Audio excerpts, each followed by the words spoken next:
speaking of Fight me fighting in on the the ship, sky! we'll see how well that goes. Welcome back, everybody. Woo! It's Yay! been a couple of weeks. Thank you all for your patience and understanding while I kicked off the plague last week. Uh, wasn't really a plague. It was more like a allergy attack turned into a whole sinus gunk issue. Uh, but things seem to be better now. Um, so last we left our heroes, we had finished up doing some shopping and upgrading in Wayvernport. We were preparing to set sail for Averil, the new continent that we have not yet seen in any of our games previously. So let's go back to Wayvernport.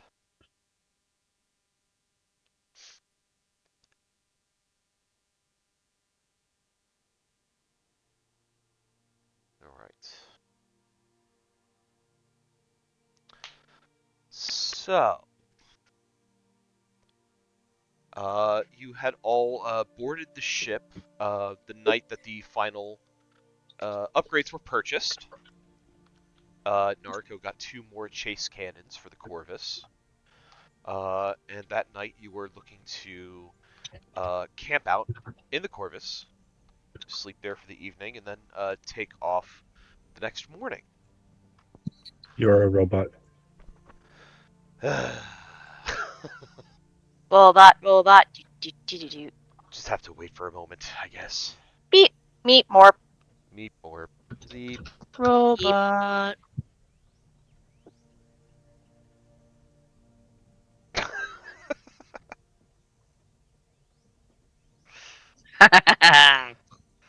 Foul? Listen, it's just a Fowler. It's just got a little extra W in her name now. It's fine. All right. How's this? Is this any better? Have I gone non-robot? Yay! You're non-robot. All right. Much better. Come back to us, non-cyborg. So you are spending the evening on the Corvus before taking off for Averil the next morning. 2 more chase cannons were purchased for the Corvus, so that is has been outfitted for you. Do you have any loose ends here in Wayvernport that you would like to tie up before setting sail? I'm going to take the silence to mean no. Did we finish all the conversations we wanted to have with the Althea chick at the museum? I think so. Think so. Okay. Unless you had anything that you wanted to run. No, I have nothing. I just remember we were getting like a lot of information from her, and I just wanted to make sure that like now that we're back, if there was anything else we needed to talk to her about. Yeah. Yeah, no, I think, yeah. I don't have anything. Yeah, no? Yeah, no. So, we are, then, the morning comes, and, the, crew is directed to hoist anchor and make for the open sea. So that will lead us into a period of downtime, because the crossing to Averil will take 14 days. Now, before you get too deep into any downtime activities, there will be an event that happens on day 5. So, whatever you are planning to do in this downtime, you'll have 5 days until something happens, depending on what you choose to do. Within this time, I will ask Nariko, as you are checking your twin notes every night, are you doing it on your own, or are you with people, or does it really matter? Since it's being done at about the same times, due to the nature of how it works, it's kind of just up to chance whether or not. If there's anyone who for whatever reason, would be spending their evening hours hanging out with Nariko, then they can be present. But otherwise, I'm not planning to like have people around on purpose just because I don't know when it will actually fire off. Okay. Um, so your twin notes will start pinging the first night that you were at sea. Um, I guess I would ask, is there anything that, in the meantime, because you have a full day before that happens, this will happen around 9 o'clock at night. Mhm. Does anybody have anything that they are looking forward to do on their first day at sea? Actually, I need a Constitution saving throw from Ren. Oh no! Oh, It's I did canon. Ren not eat doesn't do well apples. on This is the bullying. sea. This I is might be bullying. all right.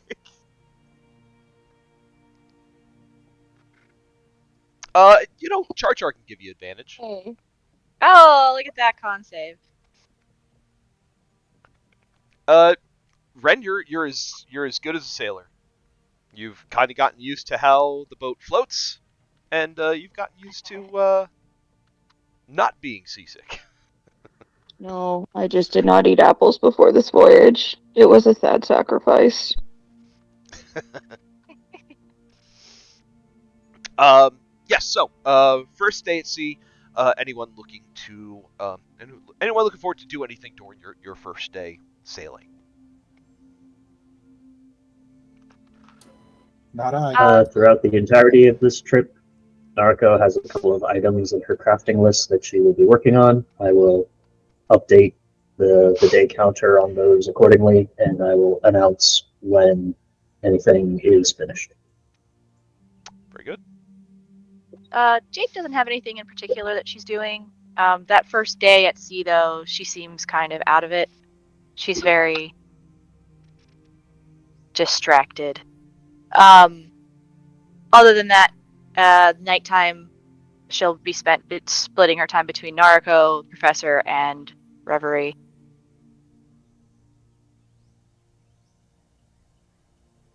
While we're sailing, I'm going to pull tokens to copy.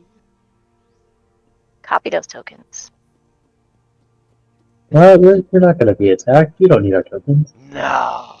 Definitely not. There's definitely nothing bad that's going to happen on the ocean. That fucking squid face guy isn't going to show up and be mad. You've made too many notable NPCs. Oh, no, unless Joe's going to save that for the spell jamming adventure much later on. Dun, dun, dun, dun. I mean, you can always have him show up early, fight us here, and then swear revenge, and then come back later with the ship. All good. What the hell is that? And then Nariko has a moment where she needs to like calm herself down because it's too cool, and then kill that guy, and then commandeer that ship, and go into space. I was about to say that the danger of having anyone show up with tech better than what Nariko is rocking is that I will make that my tech. You can't stop Yeah. me. Yeah. Death can't even stop you. Come back as a revenant. Got some unfinished business. I need to know how that works. Say goodbye to Wayward Port. Bye, Wavering Port. bye, Neighborhood Port. You were fun. And warm. It's still pretty warm out here on the open sea. You have pretty much nothing but the ship's cabins and the sails to cast any kind of shadow. It's a sunny day as you begin to set out. There are some clouds floating in the sky, but a pleasant breeze coming off the water. Nice and warm for all standing out on the deck. If there is nothing else, then we can fast forward to that evening when Nariko, you're at 9 o'clock. Your twin note that is linked to Katarina goes off as you are kind of looking at it, waiting for a message to appear. What do you think you were doing this first evening around this time?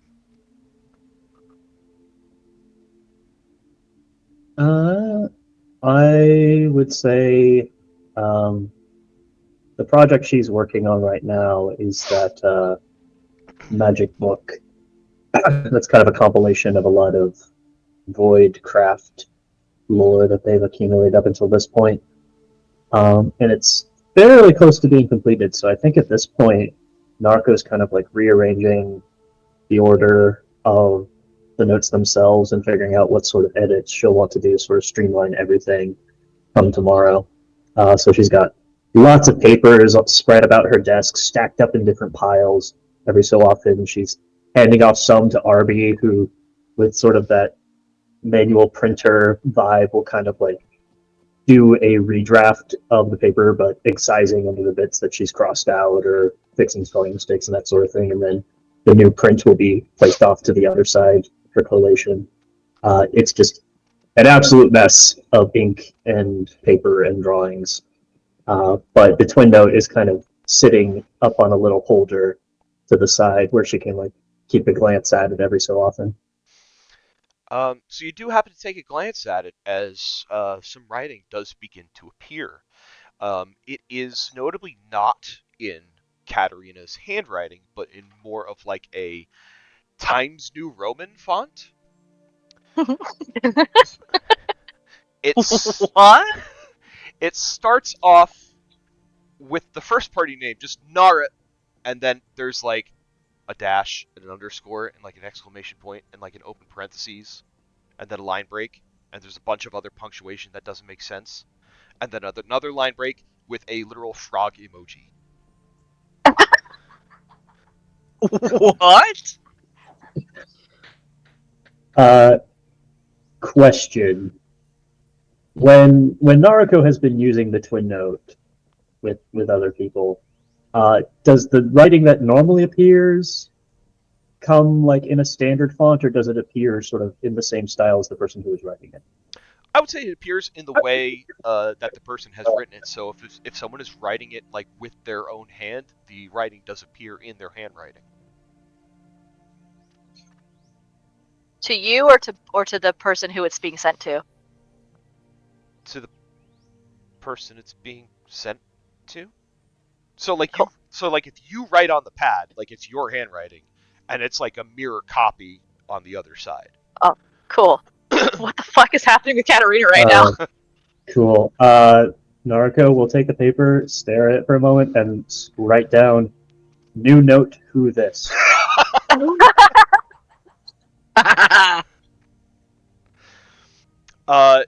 Some more lines appear. It says, "I'm trying," and there's like a couple of dots, and it says, "This can't."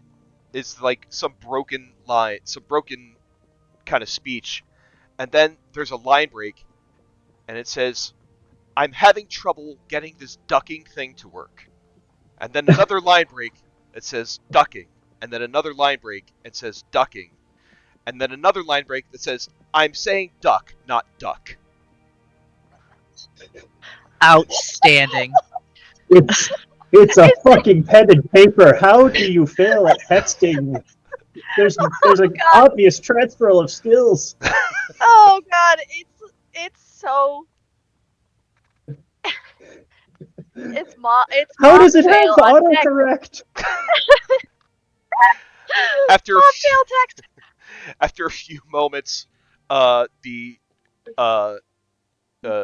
note is wiped clean, and then some more writing appears in Katarina's handwriting that says, "I give up. Hello."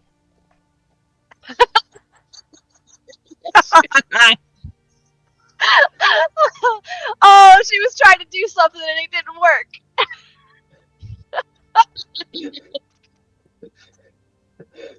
I mean, she managed to send a frog emoji. That's pretty impressive. Oh my god, so funny. All right. Nariko will write back. Good evening, Mother, I presume. Note appears back. "Yes, hello, dear daughter. I received your letter."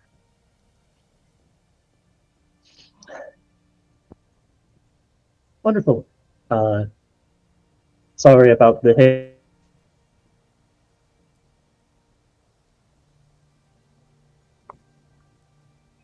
Neville lose just Neville? cut out? I think we lost Oh Neville. no, we lost Neville. No.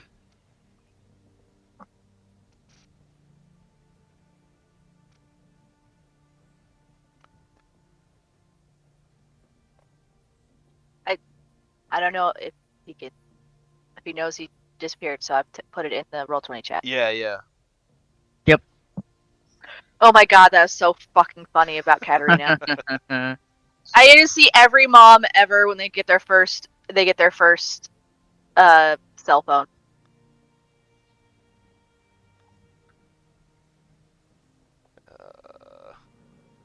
I'm also gonna put this in session scheduling. Put it in Discord because I wonder if his internet died. Or I wonder if Nope. Rosie's helping him. There we go. Oh, call dropped. Oh. I was gonna say, I wonder if Rosie's helping him like May helps me all the fucking time. May loves you. So she rubs her dumb face on my touchscreen right where the X is. Gone. You asshole. So, bye, guys. I guess May says I'm going to bed. You have a bedtime, and you are bound by the limits of your cat. Yeah, it's more like my familiar wants fucking attention. That You is play- also accurate. You've played with roll them me enough, something. Mama. It's my turn now. No. They is greedy. They need May the is attention. great. I just realized. God. No, you're good. I realized when I transferred over Yuki from the elements to Sun Soul, I didn't transfer over some of her stuff, like her bag of holding and her cloak of the bat. I was like, wait a minute, I had things. It was Good thing you didn't really- delete your other character sheet. See, this is why I keep everything. No, you can make a copy of your thing, right?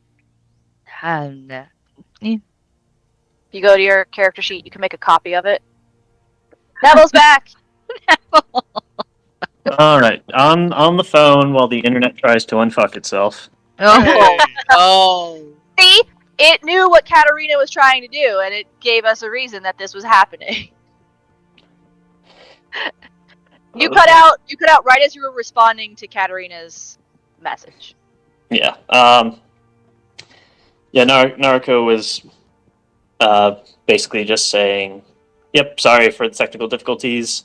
I think though with further refinement and upgrade, this could be a very intriguing piece of tech.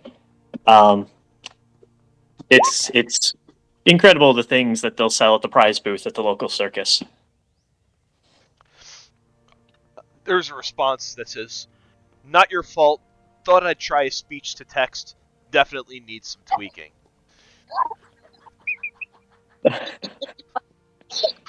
Did Nariko know it had speech to text functionality?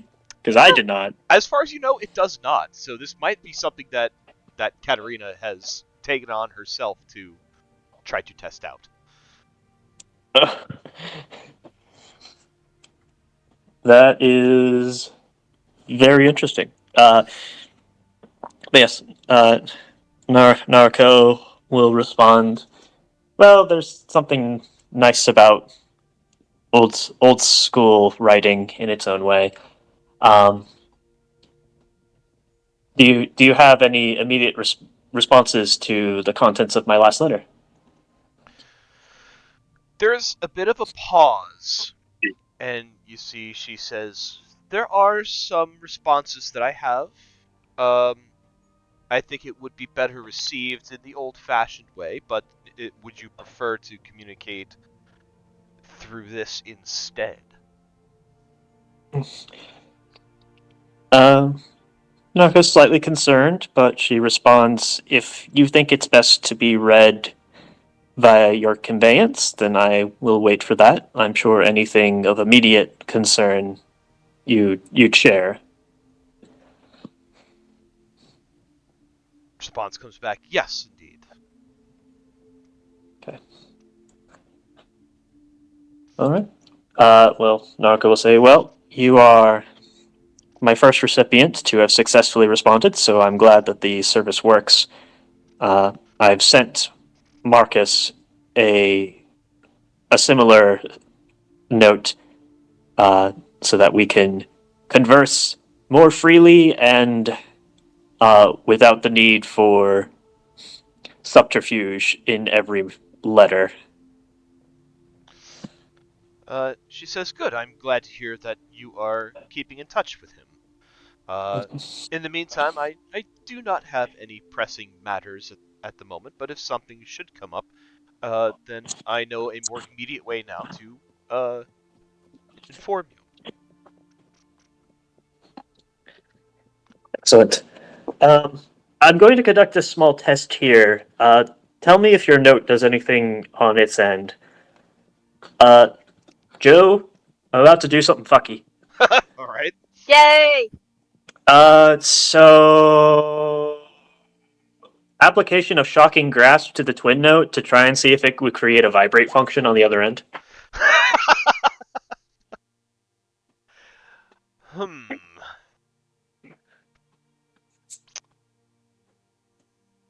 Application of shocking grasp. You're just kind of like casting the spell into the note. Uh, yeah, basically. Because I don't know if like Mage Hand would come across better. Like I don't know what would work, but I'm trying something. Fuck it. Give me a higher low. Hi, baby. So you cast shocking hand into the note, basically. Yeah. Although a few seconds before I do that, I will think to myself and say, take 2 steps back from the note, and like we'll write that into the note for Katarina to read on her side, just so that I don't joy buzzer her. Okay. Eventually. Yeah. So you say, take 2 steps back, put the note down. You kind of wait a few seconds, cast the uh, cast the spell into the note. There's another few seconds of pause, and a response comes back and says, "Did you just somehow knock my note off the desk?" Narika will kind of throw up her hands and say out loud, "Success!" Uh, and then she'll grab her note and, with a little bit of static tingling on her fingers, will write back, "Yes, I'm trying to see if I can jury rig some functionality for a movement or other attention grabbing method to alert a carrier that they have a message." Response comes back, "Sounds like a great idea." Yes. Excellent. Uh, so, with that, uh, I think the only other question Narco would have for Mother that she didn't think of in her prior letter would be she understands that the company doesn't really have like offices or what have you over in Averil. What with the whole, merger with Goldwater kind of being their avenue to do that. Um, but she is curious if any of their other agents, like Mr. McNeil or anyone else, has already been dispatched ahead of her. Um, she will respond, "Not yet."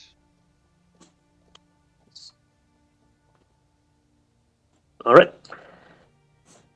Then Narco will simply respond that they are underway towards Averil, but they will not be stopping in Tremonto first thing.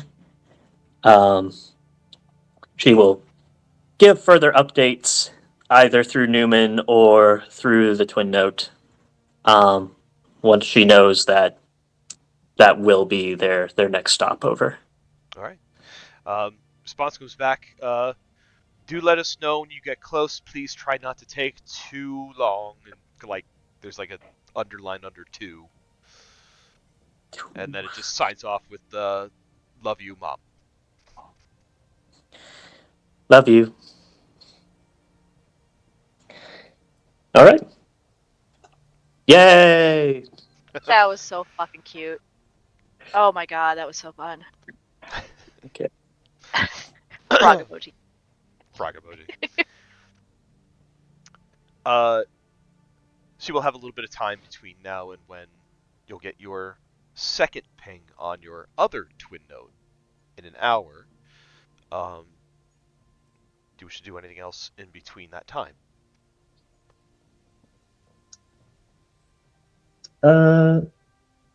Narco's probably now distracted about with the twin note, and it's just like, all right, so vibrate function is possible. What about like prestidigitation for like a color changing? Have a little bit of a light up in case uh, angrily vibrating paper would be troublesome. So she'll probably be like theory crafting bad by the point the next hour comes around. Okay. The other work project kind of just left unattended in the flurry of inspiration. All right. I'm going to cut around to for a little bit until we get to that. Just to kind of see what everybody else is doing on the ship this evening. I'll start with the names in the order that I see them. So, Jade, what are you doing this evening? How are you feeling? What are you thinking? I think so. This is still the first night. This is the first night. So yeah, so this is Okay, it's been a sailing full all day, and it's the first. yeah, it's been a full day since now been a full day almost since you've left Wayward Port. I think Jade is just haunting the ship right now. She's doing the same thing that she did the first time we were sailing together, where she just kind of wanders from room to room to check on everybody, but she seems not quite paying as much attention as she normally would. Like, she's doing the motions, but she doesn't seem like she's completely there. So she's mostly just walking around. However, she is, in this first night, has not gone to the professor's room at all. Just avoiding it seems. But she'll stop in and she'll just kind of look into Reverie's room and then just keep walking and look to Ren's room, and then keep walking and go to Yuki's room and keep walking. Past Yuki on the deck of the ship. Keep walking. So she's just kind of slowly making a big circle through all the levels of the ship and then back again. Kind of restless energy, a lot less time being panicked in the bathroom. Yeah, not as much panic in the bathrooms this time. Very good. Next up, I see Professor. What's going on with Professor this evening? I think he's kind of squared away in his quarters, poring over his notes, looking at what his research, what kind of research brought him to learning his one beneficial void spell and how he could implement something similar for other sorts of spells, but he's really just like nose down to the book. Okay. Ren. Ren is playing with Char Char and utilizing this item that he was given at the temple. Char Char seems to like it an awful lot. He continues to roll around in this plant item and purr quite a bit. He seems very happy. Need to make a comic strip of Ren and Char Char. Yes, please. Like a training montage. It is, absolutely. Reverie, how about you? How are you doing? What are you up to? Are you still in Reverie form? Yep, she is still in Reverie form. She's doing okay. She's been messing around with her spell book, but at some point, she's gonna go find Jade. All right. Would you like to play? So sure. I will wander around the ship until I find Jade. Finite space. You eventually find her. Hey, She's hard to Jade. miss. She's got a big ass hat. Oh, Reverie. When did you get here? About 90 seconds ago. Oh, sorry. It's okay. Are you okay? I'm okay. You just seem a little off, that's all.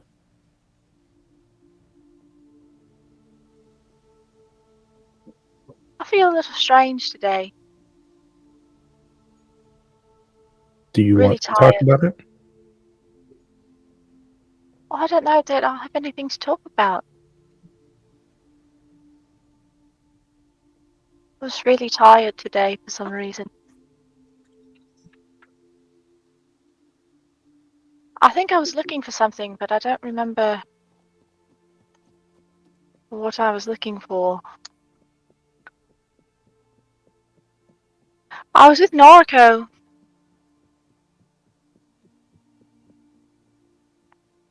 And what time is it? Hey, DM, what time is it? It's about 9:30. At night? Mhm.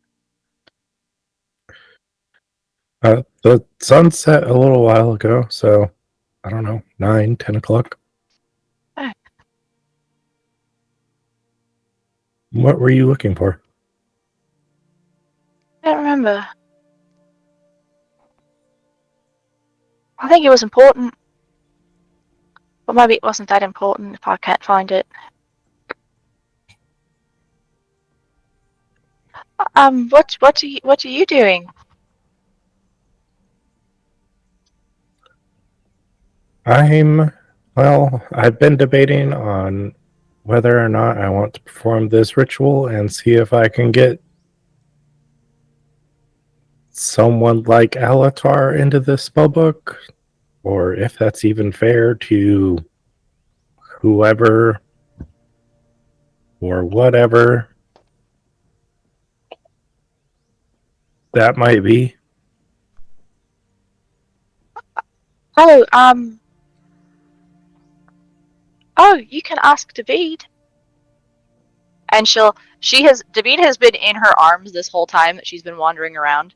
And she just turns, she'll just like hold him up so that Reverie can talk to him. He's a spirit in an object. He can tell you if it's fair or good. I think it's good though, right, David? Well, I have to tell you, Miss Jade, I'm more of an expert in well, uh, more concrete situations. See, questions of morality are really kind of not within my programming, I guess, as it were. Oh, but do you like being here? Do I like being here? What do you mean? In here. In the skull? She's like, yeah. It's cozy. David says it's cozy. Maybe your book would be cozy too. Maybe. It's nice. It's nice to have someone to talk to. You know, Alatar didn't seem very talkative though. Maybe you'll get someone who likes to talk. I think he was just upset and missed Temerity. Probably. I would be upset and miss David if David disappeared.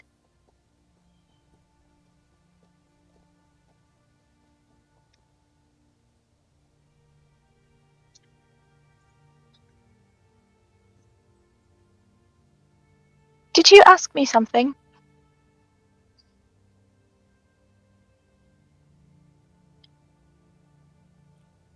I Not in the last couple of minutes, but I did ask if you were okay and what you were looking for. I was looking for something.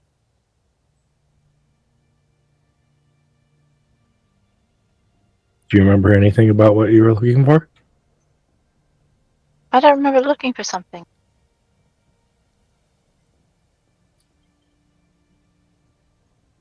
I'm sorry. I just a little distracted, I guess.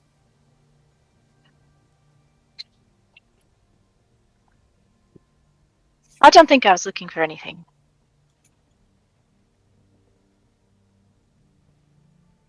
Hey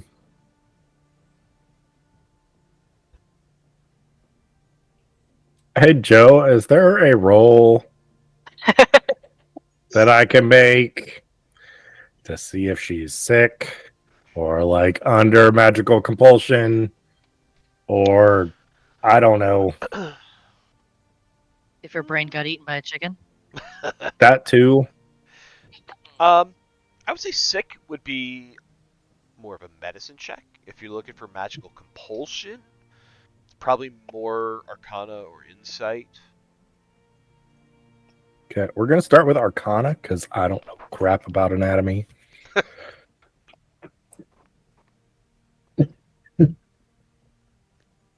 17.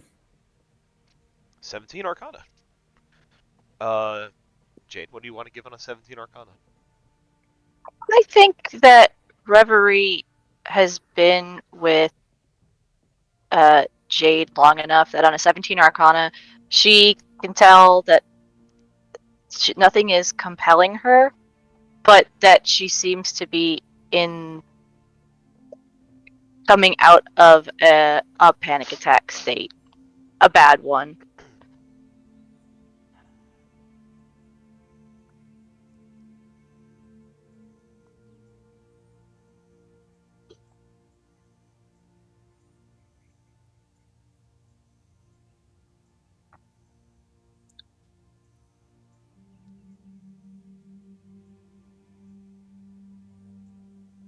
Jade, what's the last thing you do remember?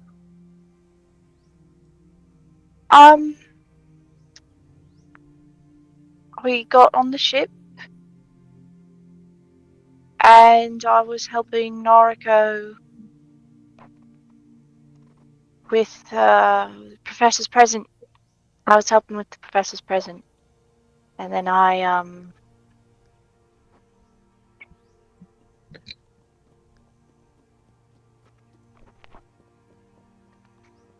David was telling me a story, I think.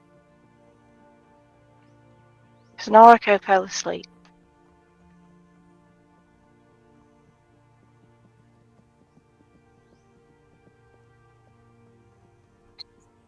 And I got a ring. Nariko got me a ring. It's not a wedding ring, but it's pretty. A ring? Yeah. As a gift? Yeah. She got. I didn't show you. And she'll show Reverie the spell ring that Nariko had made for her. Isn't it pretty? Nariko made it for to help with my magic. It's very pretty. Yeah, it's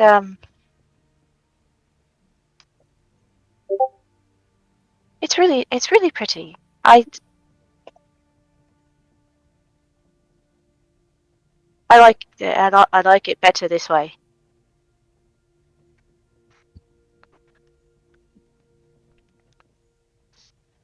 David kind of pipes up and he says, and Aubie's gotten really good at braiding hair. He has. He did. He did. He did.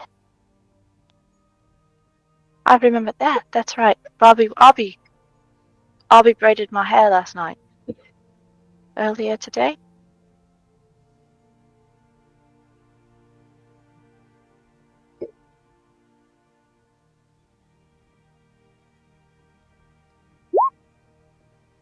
It's a good ring. Not a wedding ring, though. I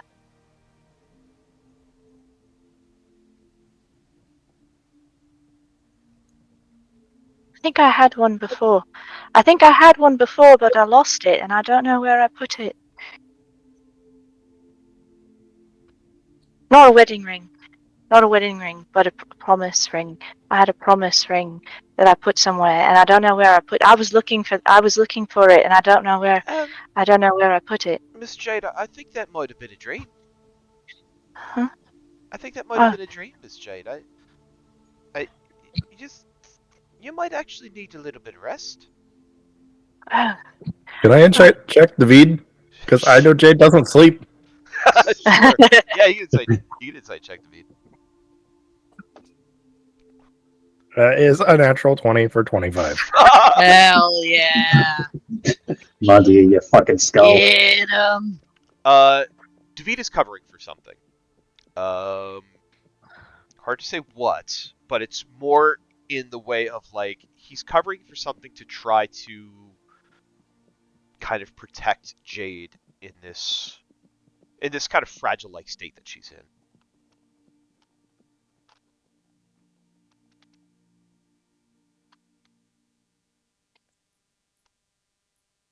I should rest.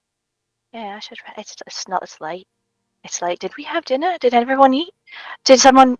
I could help bring food if people need to eat things. It's all right, Miss Jade. The galley's taking care of everything. Oh, okay. Yeah. Yeah, I think I'm sure dinner has been provided. I actually got distracted though and completely skipped eating. Do you want to go to the galley with me? Oh, yeah, of course I do. Yeah, we haven't spent time together in ages. I'll come with you. All right, thanks. And she's gonna make her way to the galley and spend most of the evening with Jade. And if I get 2 seconds where Jade's not looking at me, I'm casting message to David and saying, "You're going to tell me what's going on whenever you can." Message comes back. Oh, I make no promises.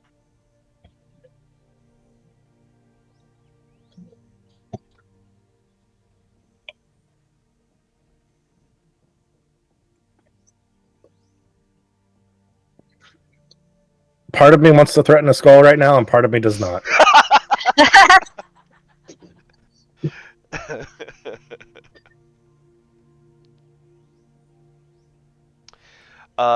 So Jade and Reverie, they go to the galley, they go to the dining hall, they spend some time together.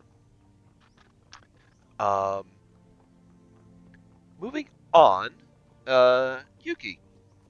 What is Yuki up to this evening as night has kind of fallen and now all the stars are out in this beautiful, clear, open sky?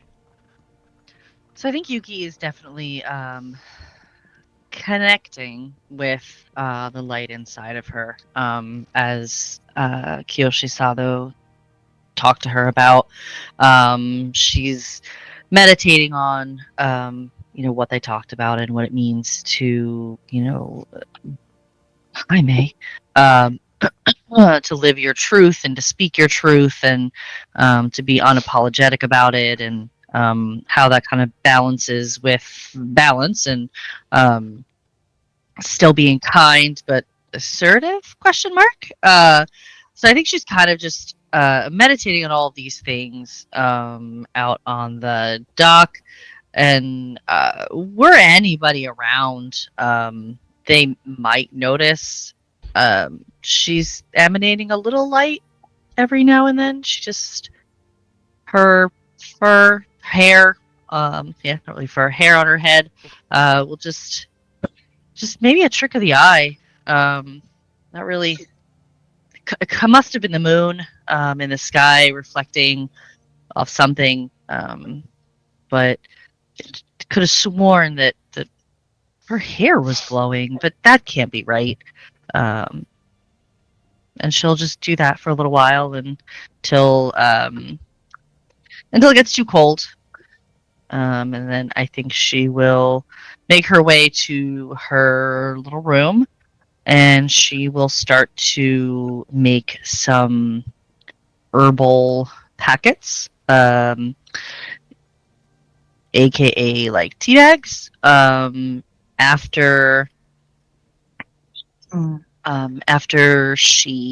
after Arby had come in the other night asking for tea for Jade, I think Yuki's gonna want to have that on deck. So she's gonna make some extra, some chamomile, some lavender. May just smack me in the face with her tail. So she'll just make some like soothing sleepy time, essentially monk sleepy time tea. Okay. And she'll do that until sleepy time for her. All right. So Yuki's brewing some tea, enjoying the evening. As 10 o'clock rolls around, we swing back to Nariko. And at 10 o'clock, your other twin note lights up. Well, lights up. Just you see handwriting on it that appears and says, "Hello," with a question mark. Oh, okay. It's happening. It's happening. Okay. Deep breaths. Uh, the Naruto will write it back. Good evening. There's a moment as the handwriting fades, and then the next message pops up and says, "Nariko?" Question mark. Uh, she'll take a breath and she'll say, "Right back." Indeed.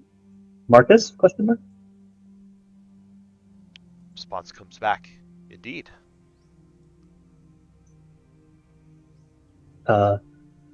She'll respond. Excellent work deciphering my messages. You're quite clever.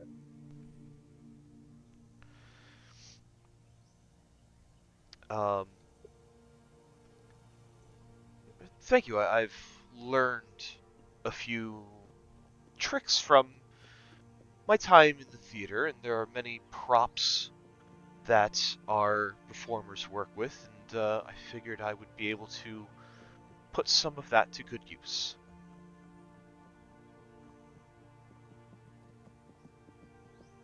Sorry, rephrase. Some of that knowledge to good use.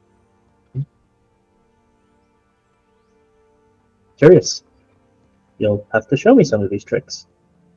And then after she like stares down at the message for a second, she's like, "Oh wait, that might come out wrong." When I come to visit, I don't. Does that improve it? Why doesn't this have a delete function?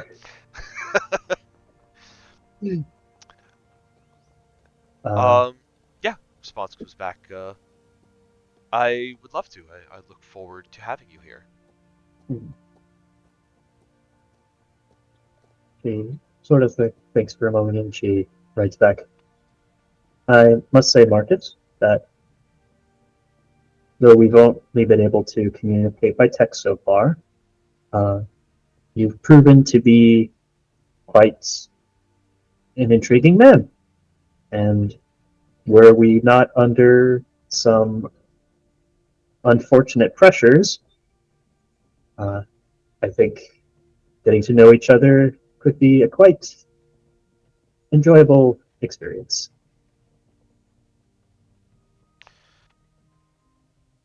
He responds, "I agree.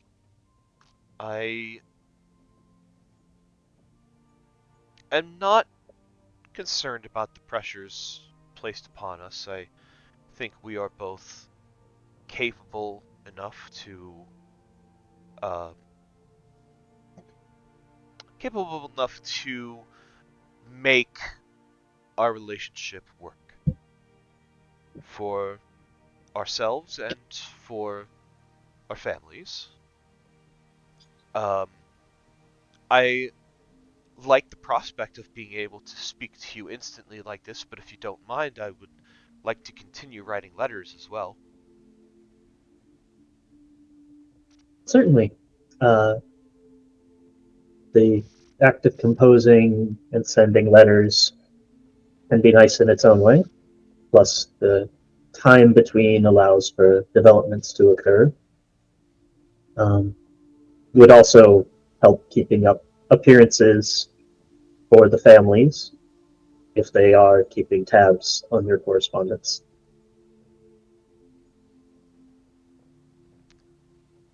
I understand your concern. Noble families do have a tendency to be controlling, but I don't think that's the case. And I'm sorry if you may have gotten that impression from me. The nature of your first message and the hidden warning within led me to take as few risks as possible for your sake.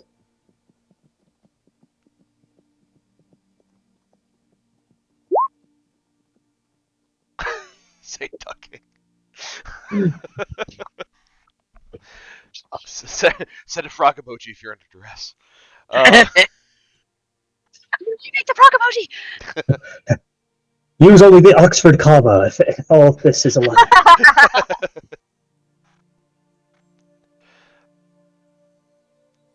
I appreciate your concern, but things are quite well. I may get carried away in my stories a little bit sometimes. Um, have you ever heard of the story of Romeo and Juliet?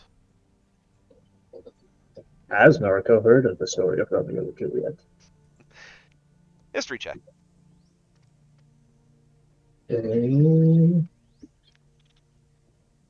Oh, nope. I was about to click on the character sheet and then I remembered my internet is shit.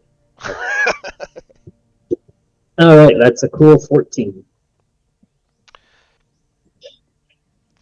There are a lot of plays that are written. Um, and this sounds like it is something that belongs to the works of the bard.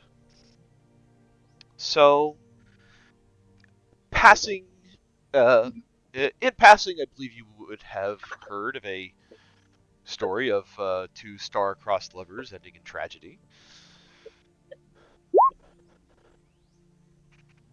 Nariko respond. I'm familiar with the plot in broad strokes, but have not attended a performance. It's sad but quite lovely. I was into the story for a while, and it may have gotten into my head a little bit, but that is fantasy, and this is reality, and I tend to get lost in the fantasy sometimes.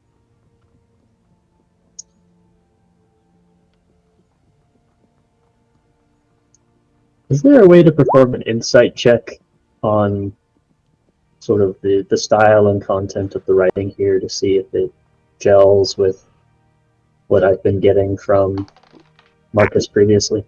Yeah, sure. It's Sulabesque. Oh, that'd be fantastic. I would be so happy if Zuladesk was responsible for all this.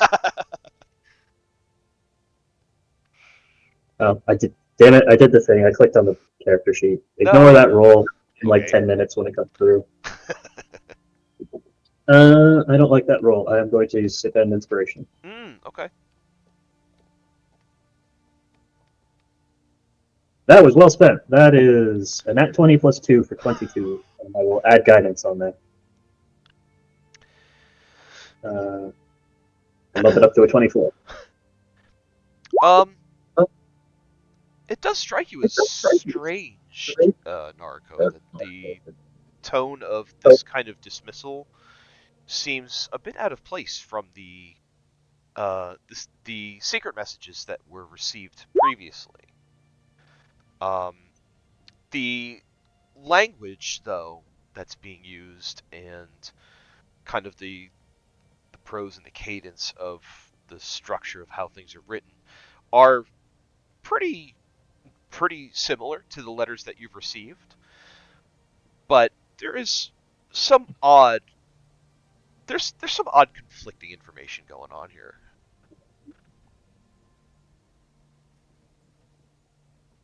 Hmm.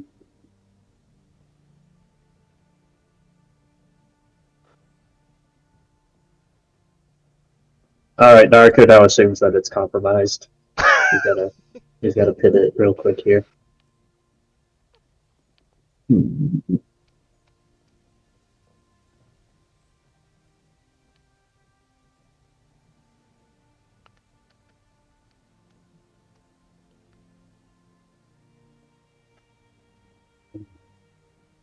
Because we've run into folks from the cults, like Rakamira, where it seemed like a lot of mental bending was going on.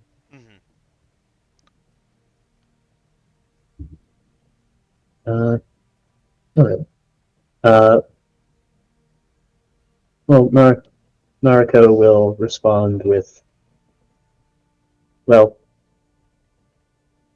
please don't let your imagination get too far away from you. I would very much not like our story to end up like Dear Romeo and Juliet. No, certainly not. And I'm sorry if I frightened you into thinking so.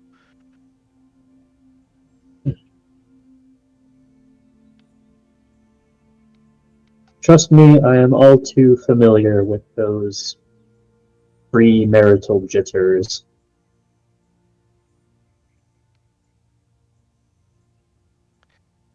I think they will pass quickly once we are finally face to face.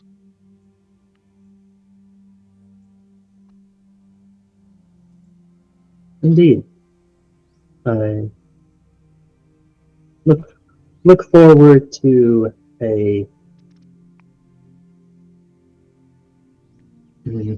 just trying to think of the right words. Uh, a transformative experience in Tremonto. Uh, with you as my lovely guide.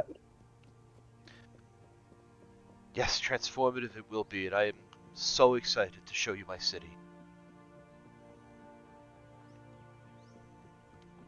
Well then, we have our notes here for quick correspondence should the need arise. But if you enjoy our letters so much, then I will hold myself back to wait for your official response so I may give it due consideration in turn.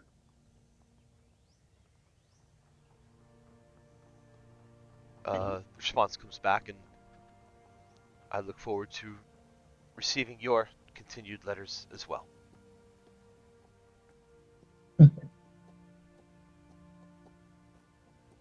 Good night, Marcus. I'll be seeing you before too long, I'm sure. Good night, Nariko. I can hardly wait. Shit. Oh, this is why she didn't want to have the swear word be her. I get it now. I see. Okay. Possibilities. Secret communications have been intercepted and someone is posing as Marcus. But leaning more towards mental manipulation. Definitely not outside of the purview of our enemies. Damn it. That complicates things. Alright, no viable intel before we arrive. Assume no allies. Back to basics. Adventuring.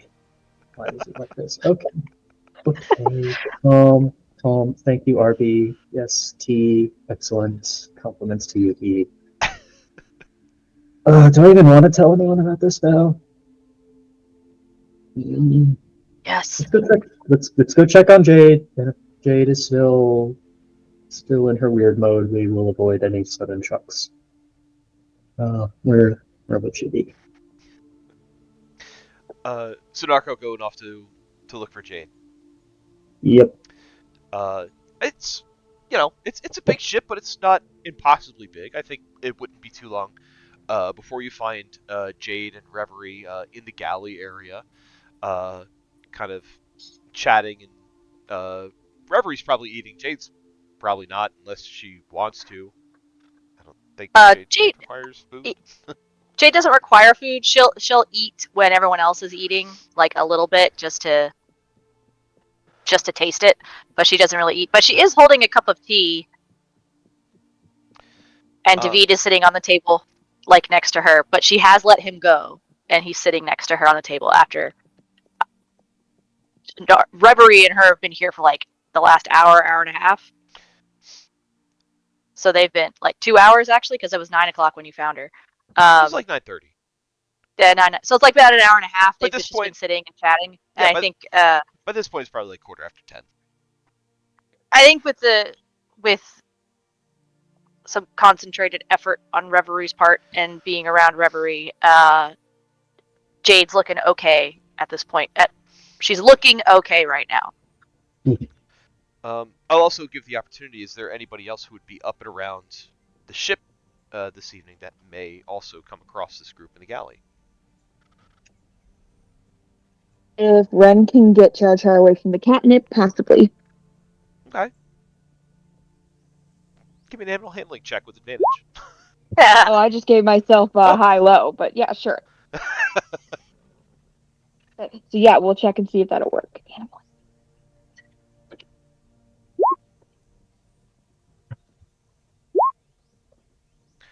Yeah, on a 17, I think if you want to corral Char Char, I think you're pretty successful in doing so. Okay, we'll go for walkies. The fresh air will be good for you. You have been burying your nose in those herbs for quite some time. So we have Jade and Reverie in the galley. You see Ren is there, kind of not nursing, but kind of corralling a pretty high Char Char at this point.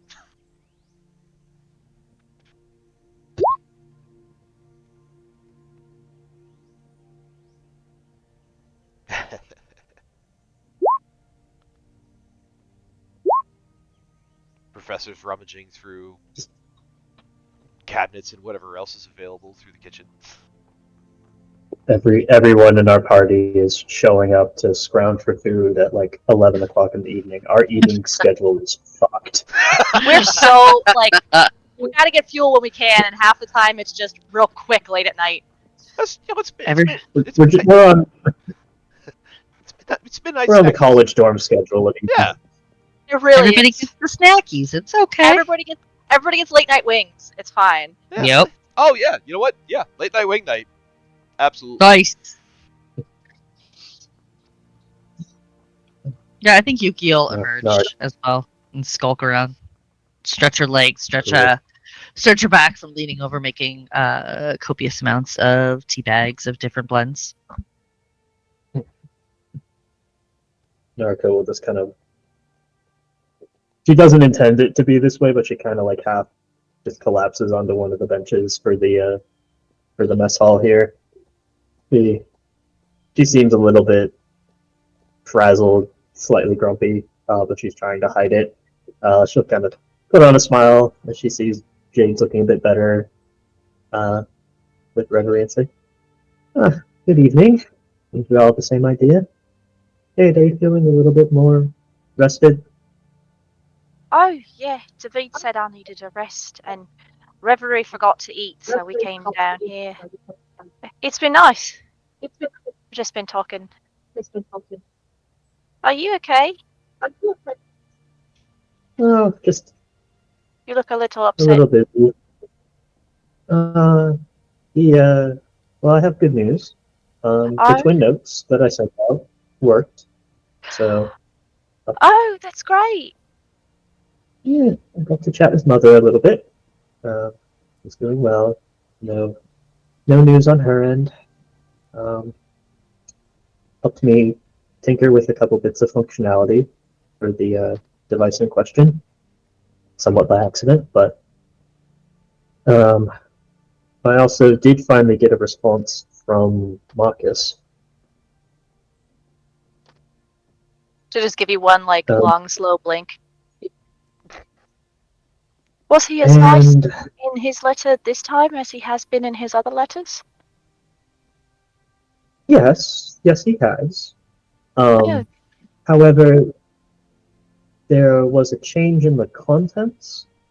Uh, Based Sent a off the dick pic. writing style, handwriting, and such, I do think it was Marcus writing, but he seems to be disinterested or dismissive of the earlier warnings he had sent my way, uh, kind of explaining himself as simply getting nervous or allowing his imagination to run away, things that don't really jive with what I've come to view of him so far. I think one of two things, well, three. I think either our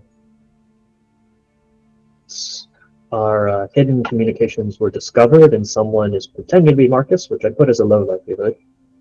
It's possible that Marcus is the one writing, but is, uh, let's say, held under duress and not able to report his true feelings, or he might be afflicted with some manner of enchantment or mental change.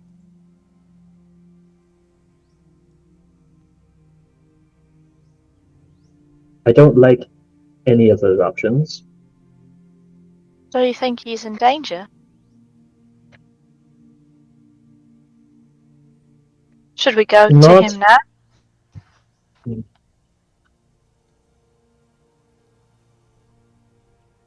I think that if he was in danger, he would be making a lot more direct efforts to try and urge me on to visit him with all haste. Instead, he was expending his effort trying to brush off concerns, put me at ease. I I think obviously his family would have no good reason to see any harm come to him, but I can't help but wonder if whoever these shadowy associates are that the Goldwaters seem in league with, that they might have found his trepidation and opinions on the upcoming proposal as inconvenient and wanted to make him more pliable. Well, that sounds dangerous, Nariko. More dangerous if he doesn't know that he's in danger.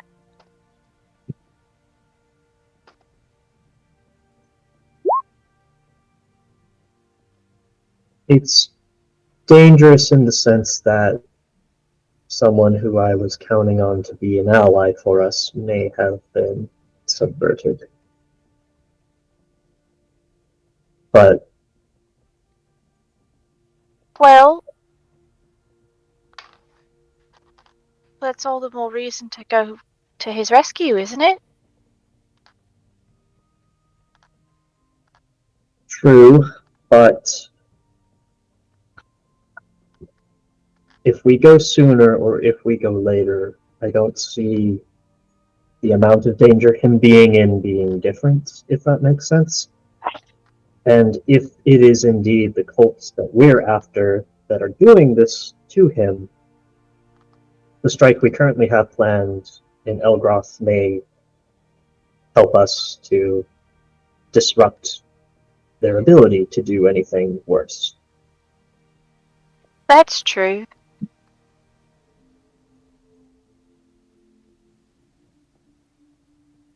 So,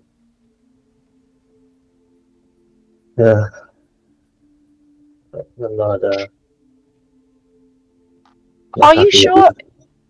Are you sure that something's actually wrong and it's not just him? Maybe he was just trying to scare you off because he didn't want to get married or something? If so, he was unable to provide me with any clear explanation of why his thoughts changed. He simply made it seem like he had just a sudden realization, but not any sort of inciting incidents for why.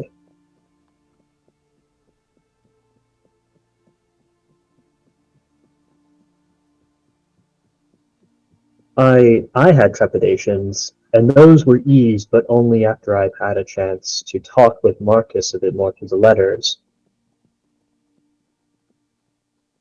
His correspondence up until he contacted me with the Twin Note made it quite clear that he was as concerned with arrangements as I, more so even.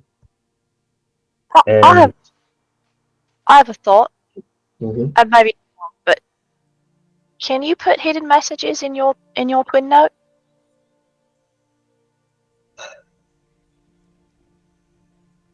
Potentially, but in order to send him a hidden message with some sort of cipher, I would need him to already know how to decode it. And right now, I have to operate under the assumption that our prior correspondence has been leaked. So Well, I can't rely on anything that I've used prior. And here's the thing, if it is mental manipulation, it's not going to matter. He could still decode it just fine, but his answer isn't going to change. well, that's And if he's being enchanted somehow. But what if someone's just watching him? What if he can't say what he needs to say because it's so quick, and he has to pretend? I already tried to set things up such in a way that he could acquire the Twin Note, have no one else know what it does, and he could send a message to me on his own time when he was free from prying eyes. I did the best I could to engineer that situation. If that still failed, I think at this point the best thing for me to do is to go along with what he's been saying and try to leave whoever else might be watching with the impression that I've been fooled. What if we attempt to use Yuki's style of communication? Yuki's gonna turn and blink with her mouth stuffed full of veggies and go, The dream walking thing, is that only to be used with Edwin, or can it be applied in other directions as well? Oh, I thought Fedwin was the one who did the dream part of it. Oh, You said can Fedwin we- and Yuki smiled. Can we convince Fedwin to check up on this? I don't think so, because first off, this is not the sort of thing that would be great to have a third party interfere with out of nowhere. And also, I think Fedwin needs to know the target in question. I have no reason to suspect that he's ever met Marcus. Yeah. Difficult. Believe me, if I had access to something like a dream spell, I would have used that well before I'd done all this other nonsense. Well, if he's not in danger, and maybe he's just being calm about everything, maybe your solution is the right one, and we make anyone who you think might be, I don't know, you think that they're reading your letters or something? Anyone who's getting your letters or has your hidden messages, make them think that everything is fine. And then they have no reason to worry about you or worry about continuing to manipulate Marcus. Essentially, yes.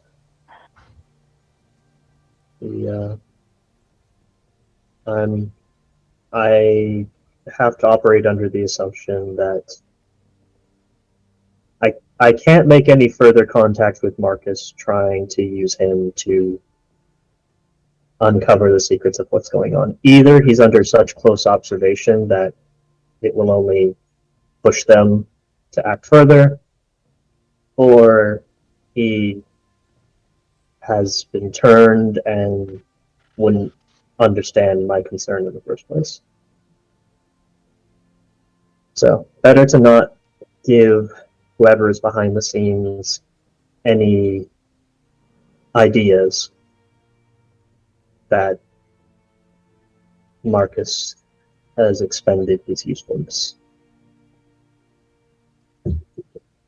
Jade is just like slowly turning the ring around on her finger when Nariko says that. Yeah, definitely. We should definitely make sure that, you know, maybe we should surprise them. You know, tell them you're going somewhere else, and then we show up there and we can save Marcus, and he could live on the ship. You know, we have a lot of room. And you're getting married, so he could sit in my chair instead of. Oh, I guess you would share the bed though, because that would be where people would sleep together. I sleep with Reverie sometimes. We probably shouldn't. I'm sure he's still useful, even if he's, you know. Side note, one of the reasons Nariko is extra pissed about this was she was finally going to be able to talk with Marcus about the whole Jade situation. Now she can't do any of that. Now it's going to be the time during their date when he's like, hey, by the way, I have a girlfriend. Not even then, because Nariko just assumes she's brainwashed now. So are you fucked up in your head now or what? So Nariko will say, well, Jade, you do have a suggestion I considered, which was more or less that feed Marcus false intelligence that we were going to be away, but actually strike Tremonto first. But like I sort of went over earlier, I think for right now, we should try and keep our eyes on the headquarters near Elgroth and make Tremonto our next stop right afterwards.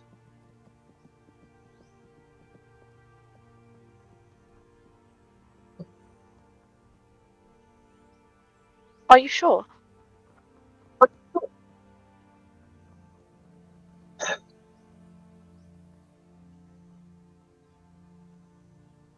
If I knew for certain that Marcus was being held with a dagger to the throat, then I would go straight for him. But I don't know what the situation is. I can't assume anything. Right.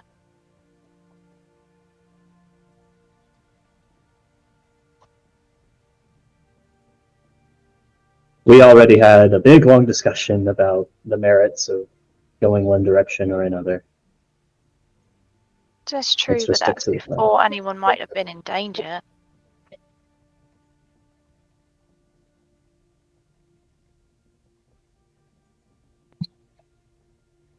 I guess it could just be. Well, we don't know for sure.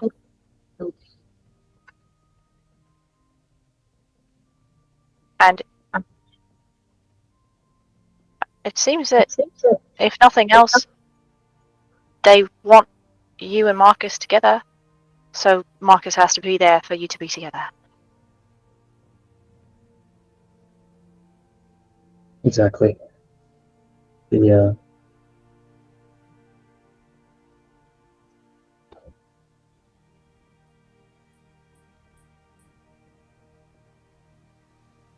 real tired now. It's been a long night.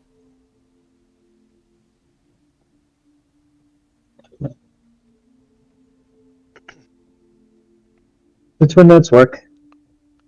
I'll continue to improve them. I'll have a whole host of letters to look over when Newman makes his return trip. When should he be back, do you think? I don't know. That is a Joe question. And I think it's subject to some dice rolls regardless. So But maybe in Marcus's letter you'll find, if he writes you again, you'll have something more.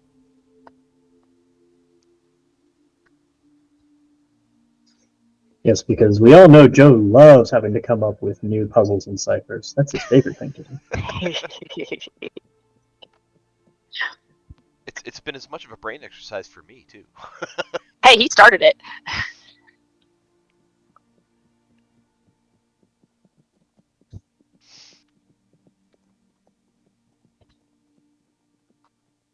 Yes, that's Nariko's update.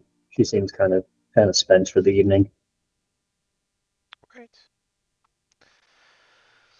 So the evening goes on. You guys get your munchies for the night and settle in. Um, does anyone else have anything that they would like to resolve in the meantime?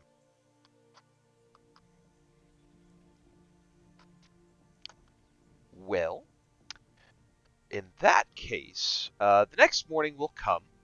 The crew of the Corvus are very good at steering the ship, making sure that you're staying away from hazards.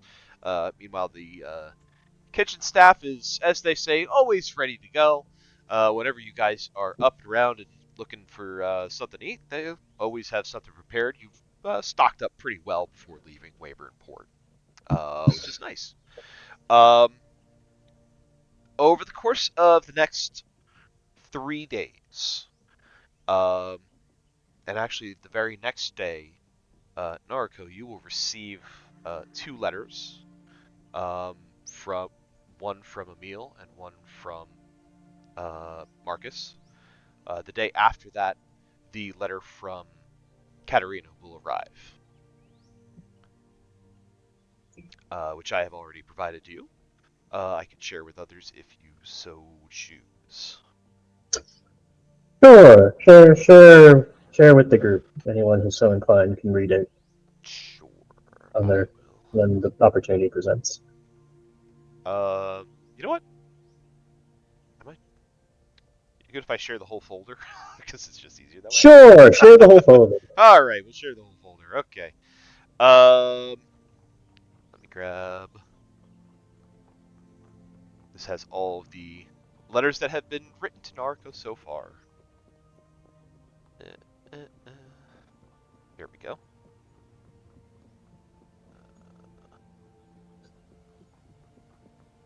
Shoot, I gotta do it through. Hold, please.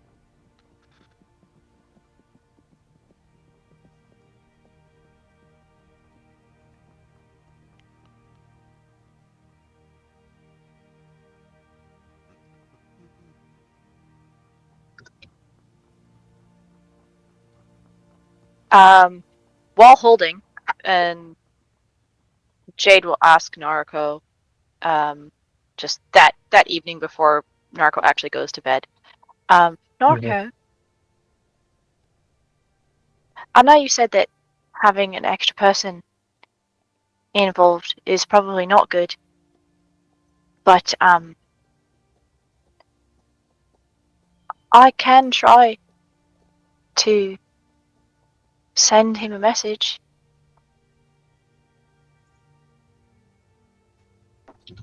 I don't know if it will work because I don't know him, but I know of him and I have his name. I might be able to.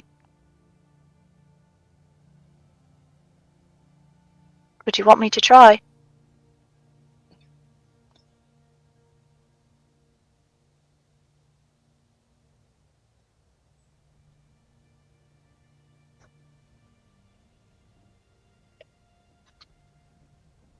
I worry about the risk.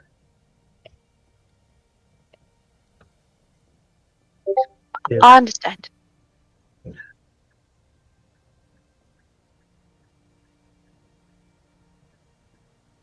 if he has been magically compelled, then he won't be able to say anything different anyway. And if he hasn't, the offer's on the table. If you ever want me to try, okay? If I find anything in his upcoming letter that points to him being aware but just under surveillance, then we will. But if not, better for us to keep our cards close.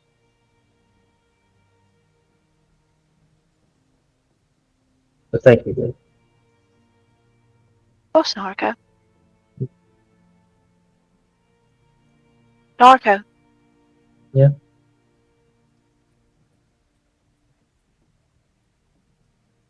Marcus seems a really nice person.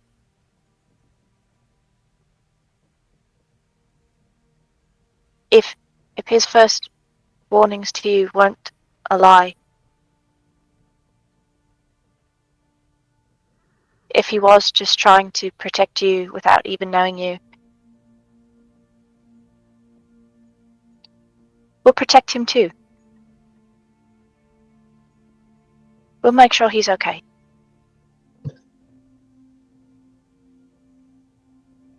Yeah, we will.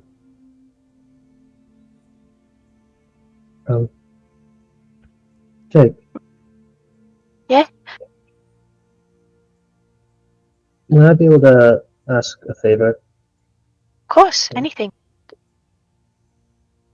Could you stay with me tonight? Of course. I'd love to. Like not in the chair, but like in the bed? Oh. Kind of Yeah, of course. together? Thank you. I could use it. A snuggle? Yeah. Yes. That makes me feel better too sometimes.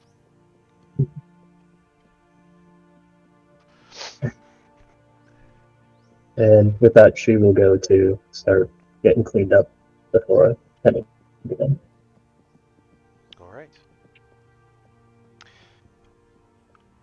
So like I said, the next 3 days of sailing are pretty uneventful, other than the letters arriving, which I have given to Nariko last week, so you have some time. So you had some time to digest those.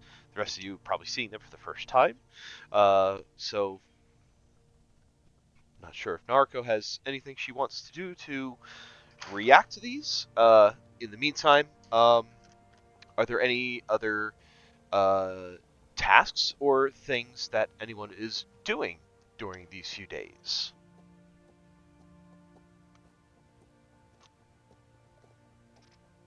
On day 2, the current project is going to wrap up with the book. So Jade and Nariko can go find the professor.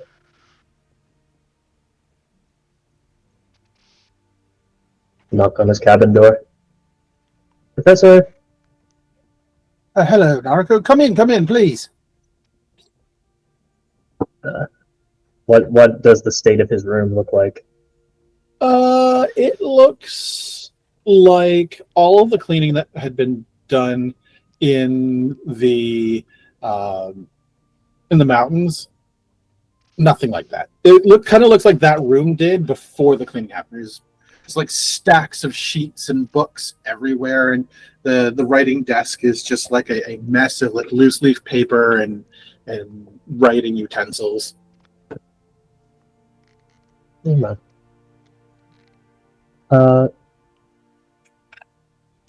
And what have you been researching lately, good professor? Been poring over all my research from back at the Zephyrin Mountains. I really hoped that there'd be something in there that would help me develop some new spells and the likes. similar to the one that I figured out while we were there, but it's not going as easy as I hoped. Would perhaps a look from a different perspective Sure. be of some? Yes, absolutely. I've stared at these pages every way, upside down, left, right. My eyes have turned cubed. Please. Well, the bad news is that I only have more pages to offer you, but there'll be different pages. I've been doing a little project with Jade, going through all of the various books and notes that we've been taking in our travels up till now. You've been sort of working on the new theories with the something about the moon being a critical component. I still don't know how that one works, but maybe some of this will be helpful. In particular, I was working extra hard on some of the theories about how exactly Jeffrey came about. I know you sort of solved the problem of resummoning him through a little bit of brute force application, but well, take a look at this. And Nariko is going to hand Professor a book that functions as one of these. Ooh. I am going to note that way back when I first added this onto my list of things, the ability to boost history and religion checks was already something that the professor might find useful. But the original smoking gun of why I picked this was because it would let you pick a cleric or wizard spell of your choice, and I wanted to give you access to Find Familiar again. Oh, awesome. Thank you. You may or may not find that particular idea of use now after things have happened, but I'll find use for it, sure. He takes the book and he opens it, kind of flips through the pages a few times, like, oh, no, this is lovely, thank you.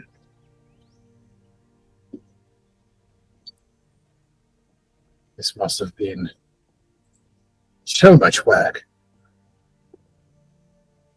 Well, I'm not necessarily the most comfortable with direct exposure to the void, but from an academic standpoint, the more I'm able to collate and organize the knowledge, the less dire it seems, more understanding breeds confidence.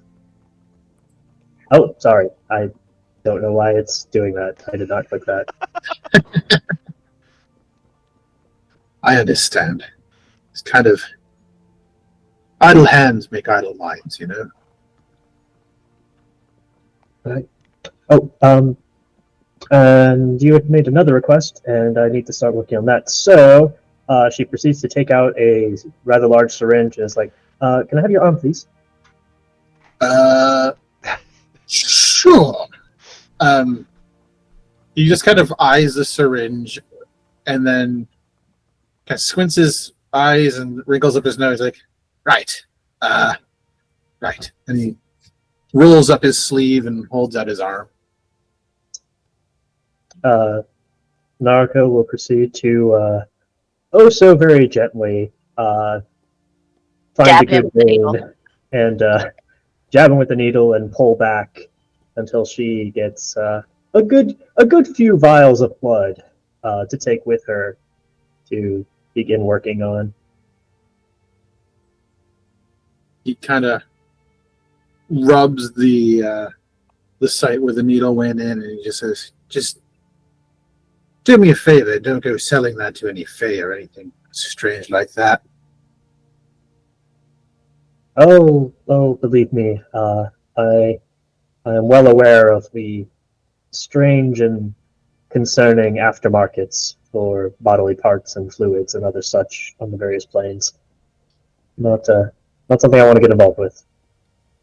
He smiles and nods, rolls back the sleeve back down. It's like, this is I don't know what to say, Nariko. Thank you. I wish I had something exciting for you, but really, all I have for you is this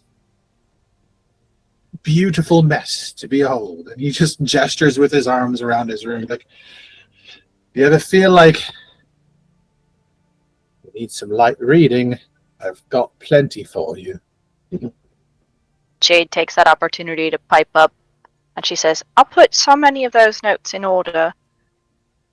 They're still in order, they're just in a different order. I can't. I've been putting them in books for you, and then you took them all back out. Look. He points to like the corner of one of the pages. Like, this one has a circle here. And he pulls out an empty like file folder. This one has a circle, so I know that these ones go in here. I have a system. Right, but that was the whole point, was that your system wasn't working great. No, this is a brand new system. Thanks to you. You made them, you organized them, and I knew that they needed to go back in that order, so I made this new system so that way they could go back in order once I got all unorganized. And you just gotta look at the circles.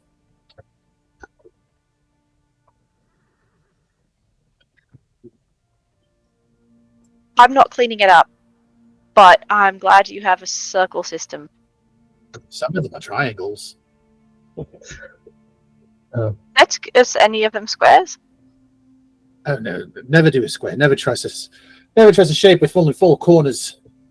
Not something you want to get messed up with. Okay. And she looks at Nariko. I learned his first system the first time, and I don't know if I can learn this one again. But okay.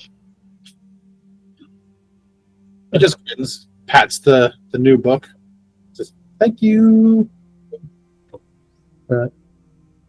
Oh, well,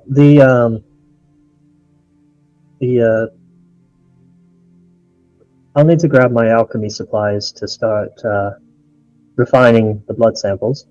But Professor, since this is sort of sorceress magics, if you have some time each day to spare in offering me some assistance in the process, it'll go quite a bit faster. Sure, I can make that work. Lovely. All right. Well, I need to get this on ice, or it's going to go bad. So I will see you later today. Yes. Head off. He'll wave at them as they leave. Immediately dive into this new book. Bye, Professor. She'll just follow Nariko out.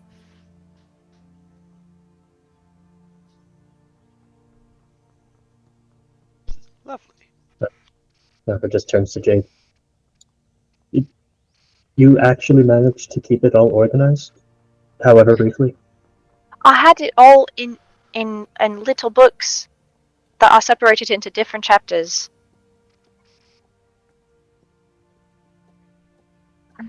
Now it's all in different books and different chapters, and I'm gonna have to do that all over again. That is the blessing and the curse of using the scientific method, is that you challenge your old assumptions every now and again. Sometimes you discover something new, so you have to go back and rewrite certain sections or insert things in or check things out that are no longer relevant or under review. Before what worked perfectly well for a snapshot in time turns into a big whole mess again. It'd be great if you could just make copies of everything and then make a different thing rather than taking it all apart. Because then if you have to go back and redo the first thing, now you don't have it anymore. Mm. So like if the pages itself would like hold your writing, but then you could go and just sort of excise bits and it would all just reformat itself automatically afterwards. Yeah, or for like the pages, you can make like copies of the pages, so that way you had your like your first draft is over here, and then you have a second one, and you can go back and forth between the two.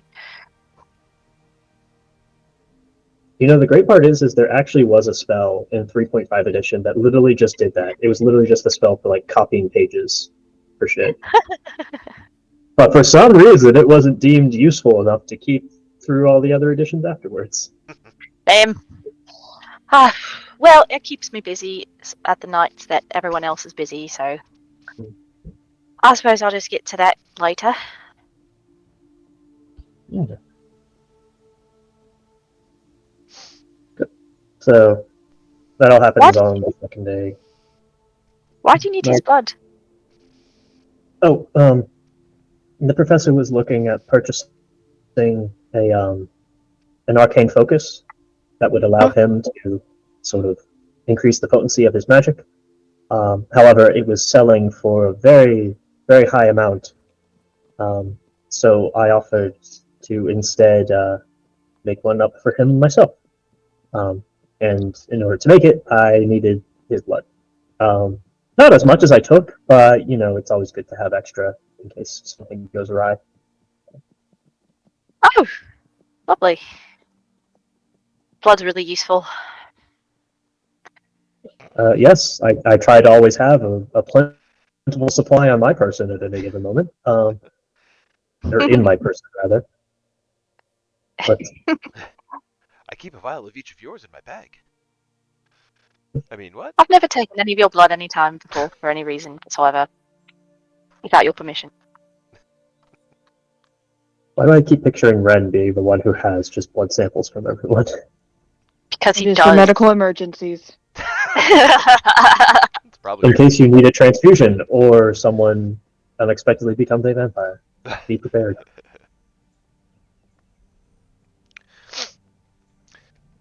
So that is day 2 Odyssey. Yes. Anything else before we hit day 5? Let's see. Nariko got letters. The Marcus letter, as far as she could tell, did not contain any hidden messages. She'll check it over with the multifocals, just in case. Yeah, checking it over with the glasses that you were gifted, all sorts of other, whatever detect magic, any other abilities you have to you does not detect anything hidden within any of the 3 messages that you've received. Yeah. So Nariko will just simply relate to Jade, that we're not going to do the sending to Marcus. Does she share the letter from Marcus with Jade? Yeah. Yeah, All 3 letters Jade can have free access to. Wait. Nariko is not going to share the latest letter from Katarina. Okay, that's fine. For good reason, I Smart. can see. But it's okay. From the letter from Marcus, she'll read over, and she's just frowns at it and looks at Nariko and frowns back at the letter and looks at Nariko and just goes, "That doesn't sound like his previous letters at all, does it?" It sounds a bit like the cover of his letters in sort of the inoffensive content. Right. But there's no secret in it. No, there's not. Or at least if there is, it's too well hidden for me. I don't believe that at all. Yes. Also a little bit shorter than the previous ones. Marcus seems to enjoy writing for its own sake. Mm-hmm. Well, the other ones really seem to talk a lot about, your feelings and what to expect, and the city itself. And this one is just very not that. It sort of addresses what I offered to him very, very briefly, and then transitions to a lot of questions about me. Mm-hmm.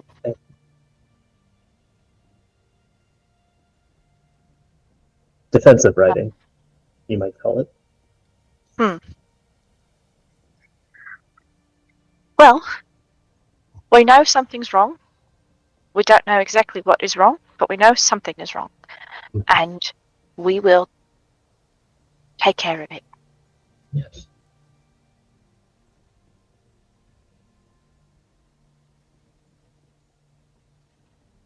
I hope Marcus is the person that he seemed to be in his first letter.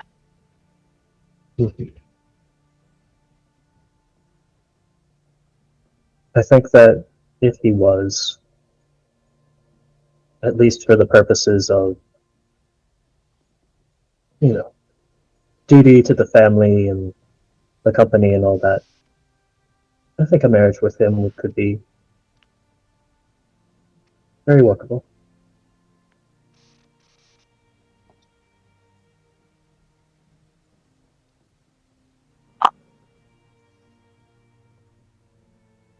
Or I hope so. For you.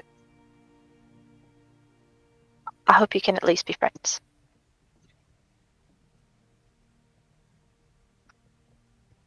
I hope that we can be friends with him as well. I hope we can all, at the very least, be friendly together and understanding of what we all want. I think if he is the person that he seemed to be in that first letter, the person who sent you a hidden message and told you to stay safe, I don't think I couldn't not like him.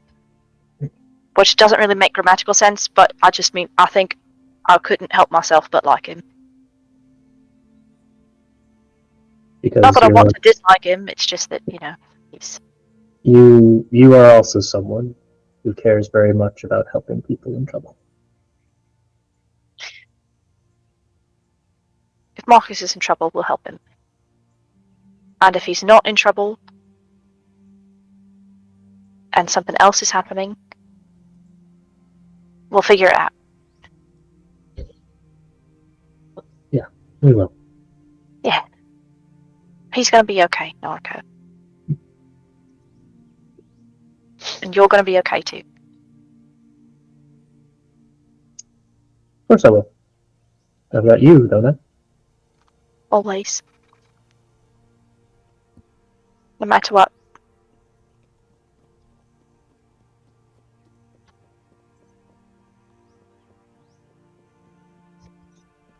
Lovely. Oh, I don't like that tone. What? I don't like that tone that just happened right there. What? No, it was a lovely scene. What was that, Boxers? I'm sorry, I couldn't hear you very clearly. You'll As you're I'll always be plotting? with you. I'll always be with you. Lovely. Lovely. What?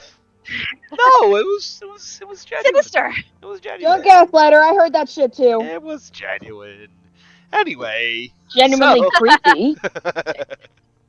So, your 5th day at sea. The weather has been cooperating. The tides have been cooperating with you. Even the wind seems to be picking up in your direction. Again, nice, clear, sunny, warm day. Couple of clouds dotting the sky. Seas are nice and calm. In the middle of the day, day 5, the captain and the navigator come to find you all, and they say, we have a bit of a situation. About in our path, sailing about 5 degrees northeast, about 100 yards away, we've spotted a shipwreck. It is flying a white flag. There appear to be people alive still on board. The ship looks like it's been nearly torn in half. I don't know how it's staying afloat, but I believe these people are in distress. Ship is sinking? It's partially sunk. Do we? Who or what do we have capable of flight to go out and scout?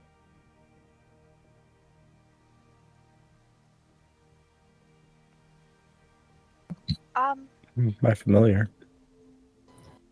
I can fly. Yuki's got a potion of flying, if that's helpful. Keep that on reserve just in case. Yeah, you got it. So yeah, between What time of day is it when they tell us this? It's about midday.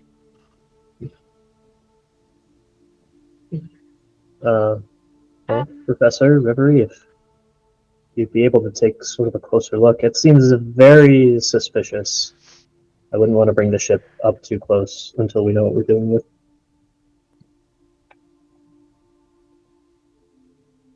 Yeah. I'll look into it.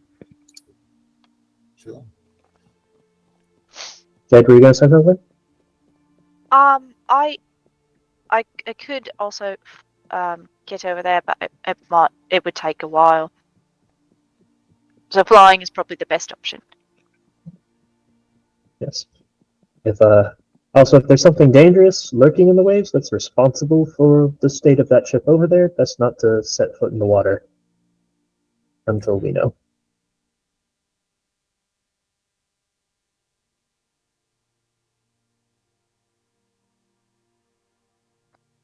I'll So agree. party go.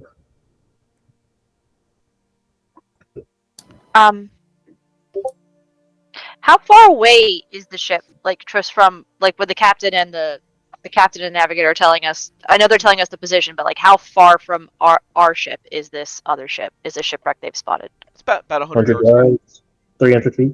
Yep. Okay. Professor, are you going to be okay going out there? If you give me a couple minutes, I can make sure that if something does happen to you while you're flying, you don't fall in the water and drown. Oh, sure. I mean, I'm always happy to have some sort of defenses against death of the watery type. Cool. I have water walk that I can cast as a ritual, and Okay. it's just the casting time is just an action, Mm-hmm. but does last for an hour. Yeah, so casting is ritual costs you 10 minutes, but yeah, that's okay. It that's didn't not- have the minute. It didn't have the minute thing in there, so I was like, well, how long does this take? An hour or 10 minutes? I don't know. Anytime you cast a spell as a ritual, it takes 10 minutes to cast unless the spell states Cool. otherwise. Okay, cool. I will cast that on him as well as because I can do it up to 10 willing creatures. The rest of the party too, just in case, because Nariko seems concerned. So you can do that in one hit as part of the spell. It says you can up to 10 creatures. Up to 10 willing creatures you can see within range gain this ability for the duration. And that's ritual? It says it has a little R next to it. Damn. That's pretty good for ritual. Yeah. I do have one other thing that we can do before we send the scouts out if people want. I do have a potion of clairvoyance. If we want to have someone drink that and then just scry ahead on the ship itself, so no one has to get close to it. I mean, if we can see them, they can see us. That's think true. the easiest way would just to be send Mara.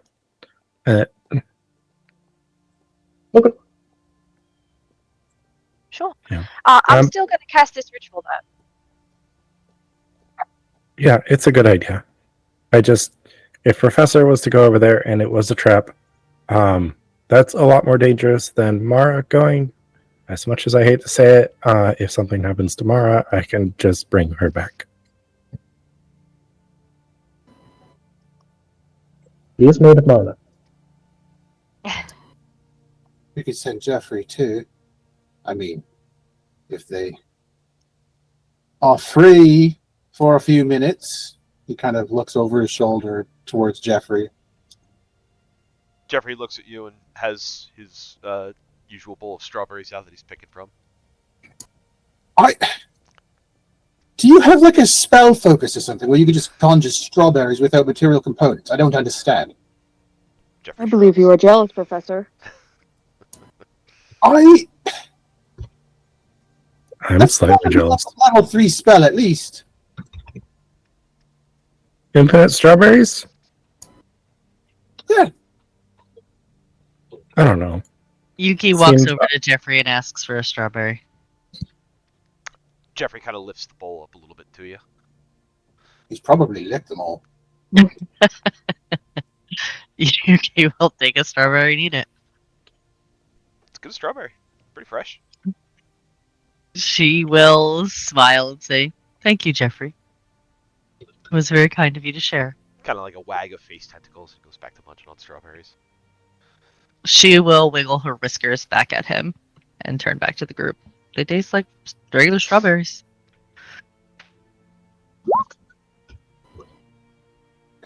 So, Jeffrey, do you want to go for like a... You want to go see shit, come back and tell us what's happening after? You see his eyes widen a bit, and he like stows the bowl of strawberries somewhere on him, and it appears like it's just been put into like his pocket. Shunted into extra-dimensional strawberry pocket. Oh, he looks like you... Right. Jeffrey and Mara, then.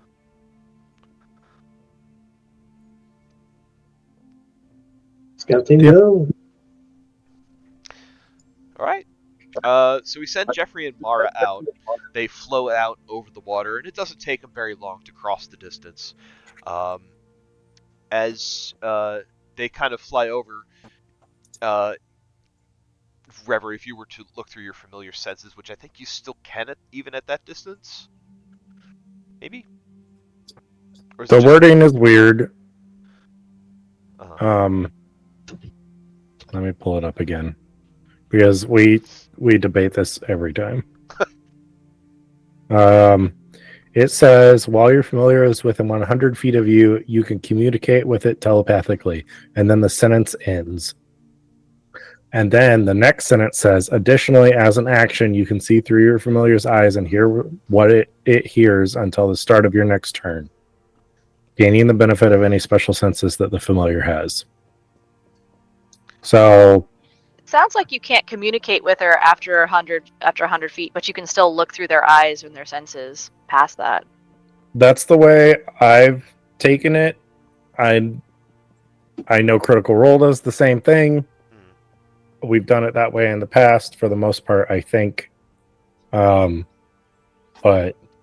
however you want to do it. I mean, I'm fine with running it that way. Okay. Because it doesn't give like a distance of how far out your familiar can go. Your familiar can just keep going and going and going, right? Like it doesn't like fade after it reaches a certain distance or anything. Yeah, my familiar can be as far away from me as my familiar wants to be. Yeah. But Familiar just fucks off to the coffee shop. yeah, some people just read that since it's in the same paragraph as everything's within 100 feet, and some people read it as these things are separate because they're in separate sentences. I mean, they seem like separate things Right. to me. So. Okay. Yeah. So you send Mara out. Jeffrey goes with her. At that point where you can no longer telepathically communicate, you can jump into Mara's senses and see what she sees. Same with you as well, Professor. As they fly over the other ship, the structure of a ship is similar to the Corvus. It's another brig style ship. All that's left is about half of the main deck and the quarter deck. The front half looks like it has been just kind of broken off, but this ship is kind of bobbing in the water so that its aft is kind of like tipped back a little bit. So that's what's kind of keeping the inside of the ship from completely filling with water and sinking. As Mara flies over, she can see that there are 3 figures, 2 of them on what remains of the main deck, 1 on the quarter deck. There's a dwarf, there's a dragonborn, and a triton. On top of the mast that is left, that has been kind of splintered in half height-wise, there is just some white fabric that has been tied around, kind of like a signal of distress. As they see your two familiars flying over, they kind of start jumping up and down and like waving and just kind of like shouting, trying to get your attention.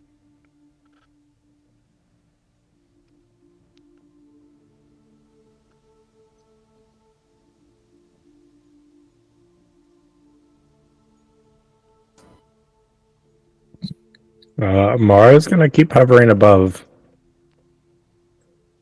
Do I see anything off? Like weird? Why don't you give me a perception check? A sight-based perception check.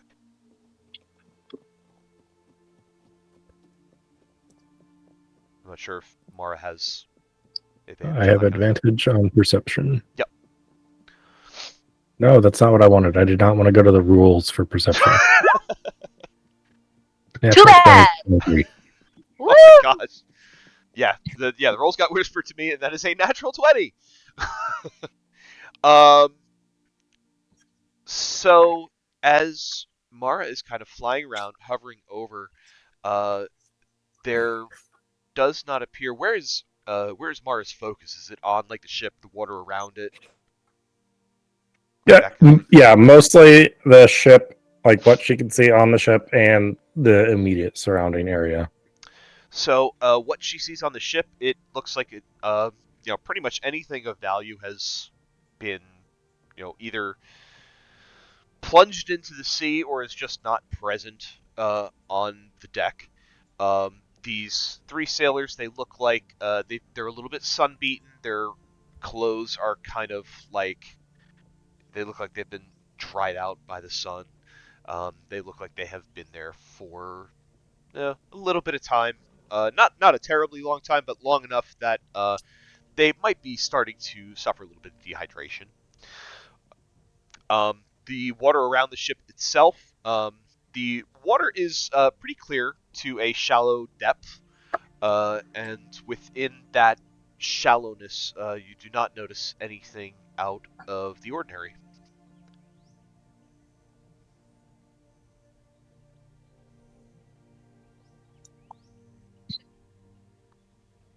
I'm just gonna relay back to the others. I don't see anything wrong. It looks like they're just stranded and slowly sinking. Do we want to get closer? How many? How many people are there? DM? There were three. There's a dwarf, a dragonborn, and a triton.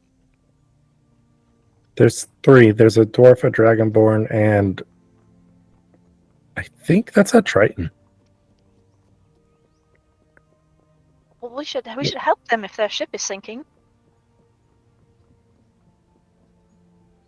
If you're not seeing anything wrong, we're the only other ship that we've seen in the last few days. We can't just let them sit out there.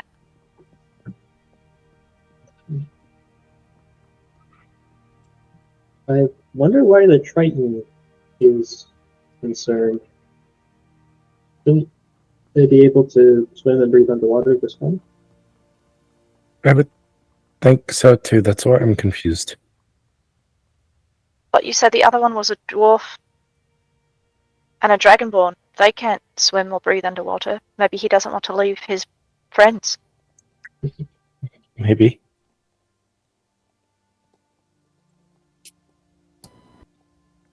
More than likely, there's something dangerous in the water that they're trying to keep away from. Could be sharks. Did that to the ship. Alright. We're not gonna leave them high and dry. Let's get a little bit closer and get within hailing distance. See what they have to share.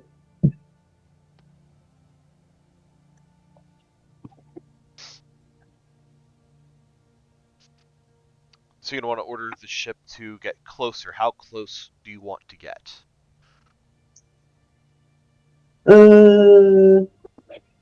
How close would we need to get before being able to shout over to each other would be beautiful? say over the crashing of the waves, without like a means of projecting your voice, probably like, I don't know, probably like 50 feet, double that if you have a means of projection. I sold the ring of the orator, so no, I do not have a major production. Damn it!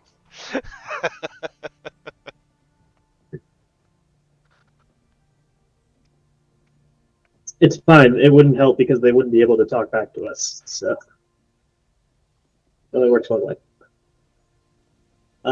Yeah, we'll get to within 50 feet or so.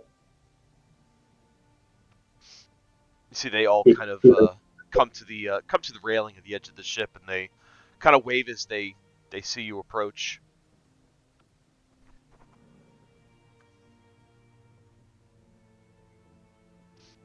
You hear the Triton calls out to you and says, "Oh, thank the gods! You're the first ship we've seen in a day and a half."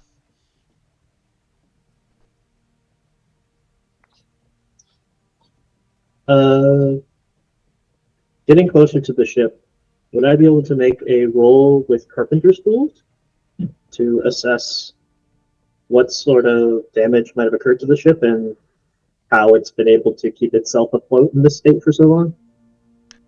Sure. Would you like me to go off of intelligence for that? Yeah, I think that would be an intelligence roll.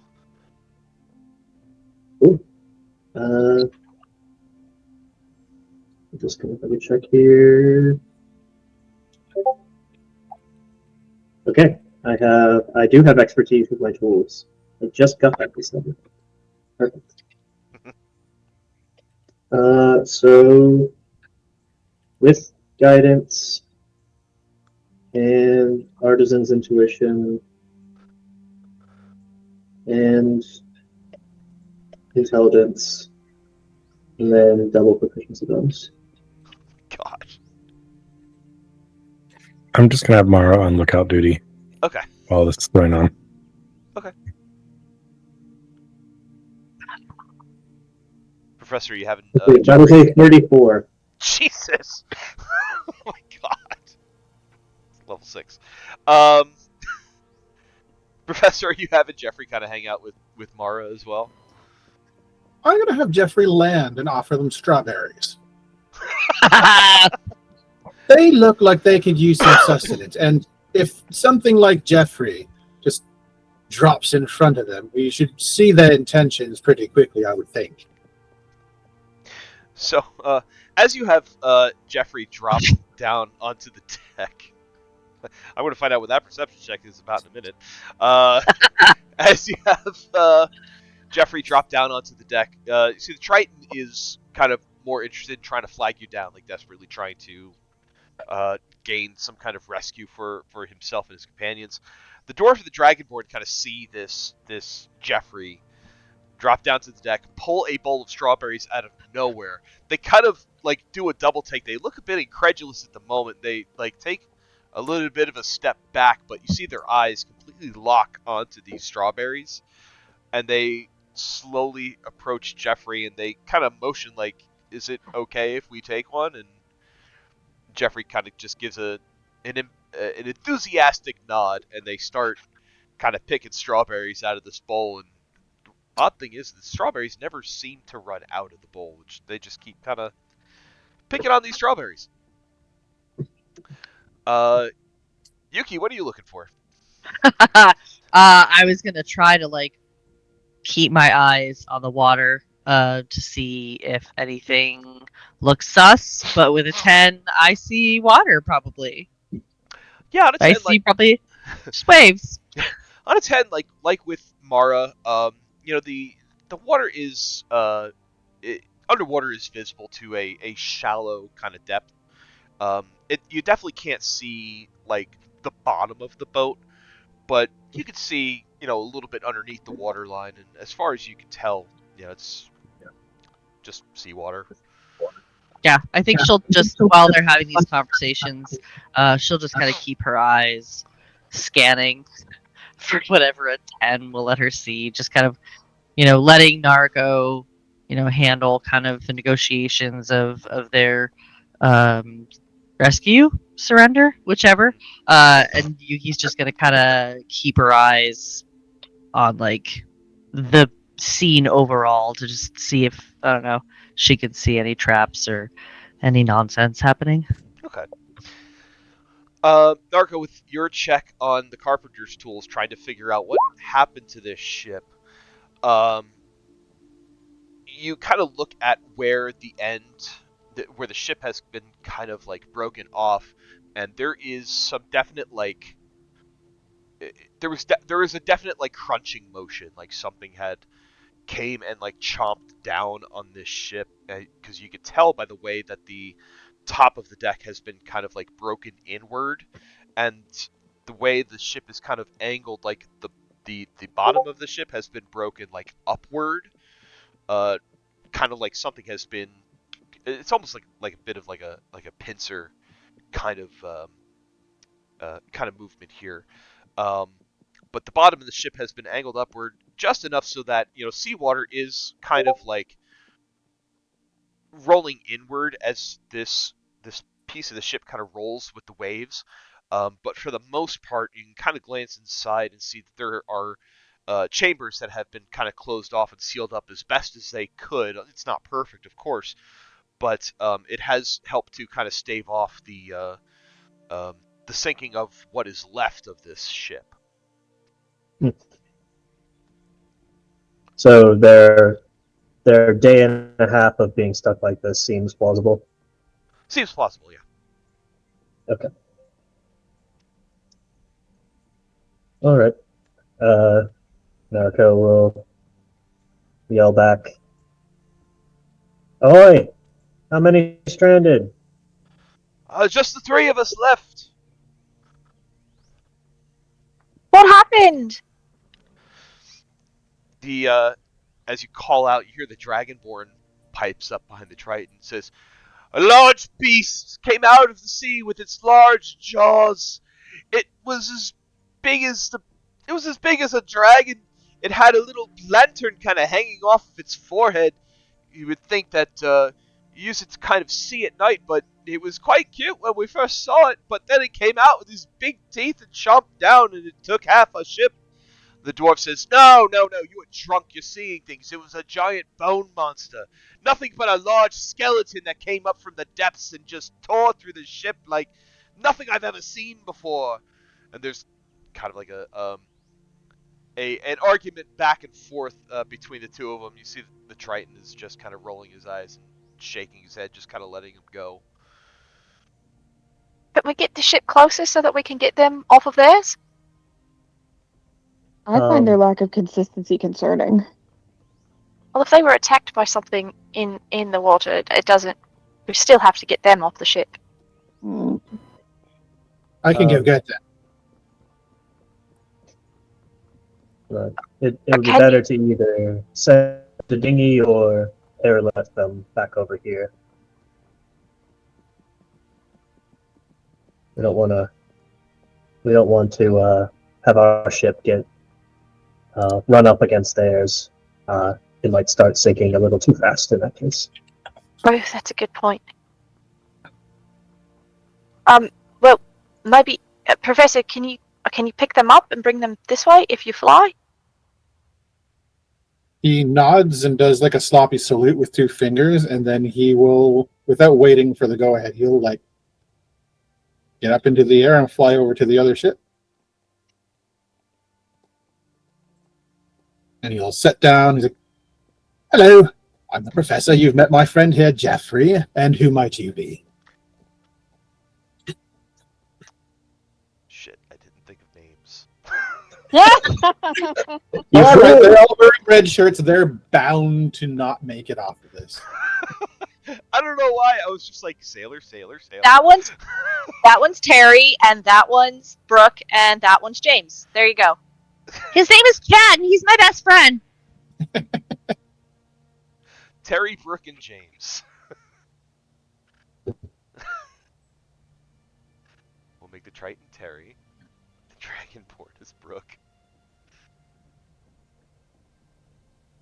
The dwarf is James. Terry, Brooke, and James. Those are strong sailing names, if I ever heard one. So you say that you were attacked by something, and how long ago was that? It was at night. It was, well, not last night, but the night before last. So you've been sinking for 2 days. We've been trying not to sink for 2 days. He kind of looks down at the deck and back up to them like, all right, well, do you have any particular attachments to this particular ship? You see, Terry the Triton looks down at the ship, looks back at you, Professor, shakes his head, and he says, certainly not anymore. All right, so fixing it is out of the question. Right. Why don't I bring you back to our ship? We'll chat a little bit more about this, whatever it is that rose up from the depths and ate your ship. Yeah, how's that sound? That we would be forever grateful, Terry says. He looks back to his two companions and says, if you don't mind, why don't you start with them? I can swim across myself. But they're not as good swimmers as I am. Ah, yes, because you're a Triton, aren't you? Are you just sort of hanging out here because you don't want to? You just don't want to leave them to die. Well, that's exactly it. Shipmates don't leave each other behind. Nah, friendship. You don't see that as good as yours as much these days. Sure. Which one of you wants to go first? You see James the dwarf kind of like grits his teeth a bit, and Brooke steps forward, Dragonborn, and says, I wouldn't mind trying to fly. All right. He comes up behind him and just sort of, all right, how am I going to do this? Sort of slip his arms underneath from behind, like underneath his like armpits, and sort of try to hoist him up and slowly take to the air. And he's like, try not to move. Keep your arms and legs inside the ride at all times, and keep your seat in the forward position. And he'll start flying him over to the other ship. Brooke kind of looks up at you as you're flying him over, and he's like, this is actually quite thrilling. I've never flown like this before. Oh. It's exactly as thrilling as it seems right now. You want to see more? Maybe later, once I know I'm on a ship that's not going to sink. Sure. Yeah, okay. You wouldn't happen to be sitting here lying in wait as a trap, would you? Yeah, just that curiosity. What made you think that? Oh, we've had our share of run-ins. Shifty folk and the like. I mean, you can never be too safe, can you? Oh, no, I suppose not. Okay. He's going to get down close enough to the ship that he's like, maybe like the dwarf's feet are 5 feet off the deck. This is the dragon and he's like carrying. Or the dragonborn, so his feet are 5 feet off the deck, and he's like, can I trust you? Sure. Insight check. Go ahead. Why are you rolling? I'm using an inspiration. Jade is there on the ship waiting for them to get there, like having rushed down below to get like blankets and food.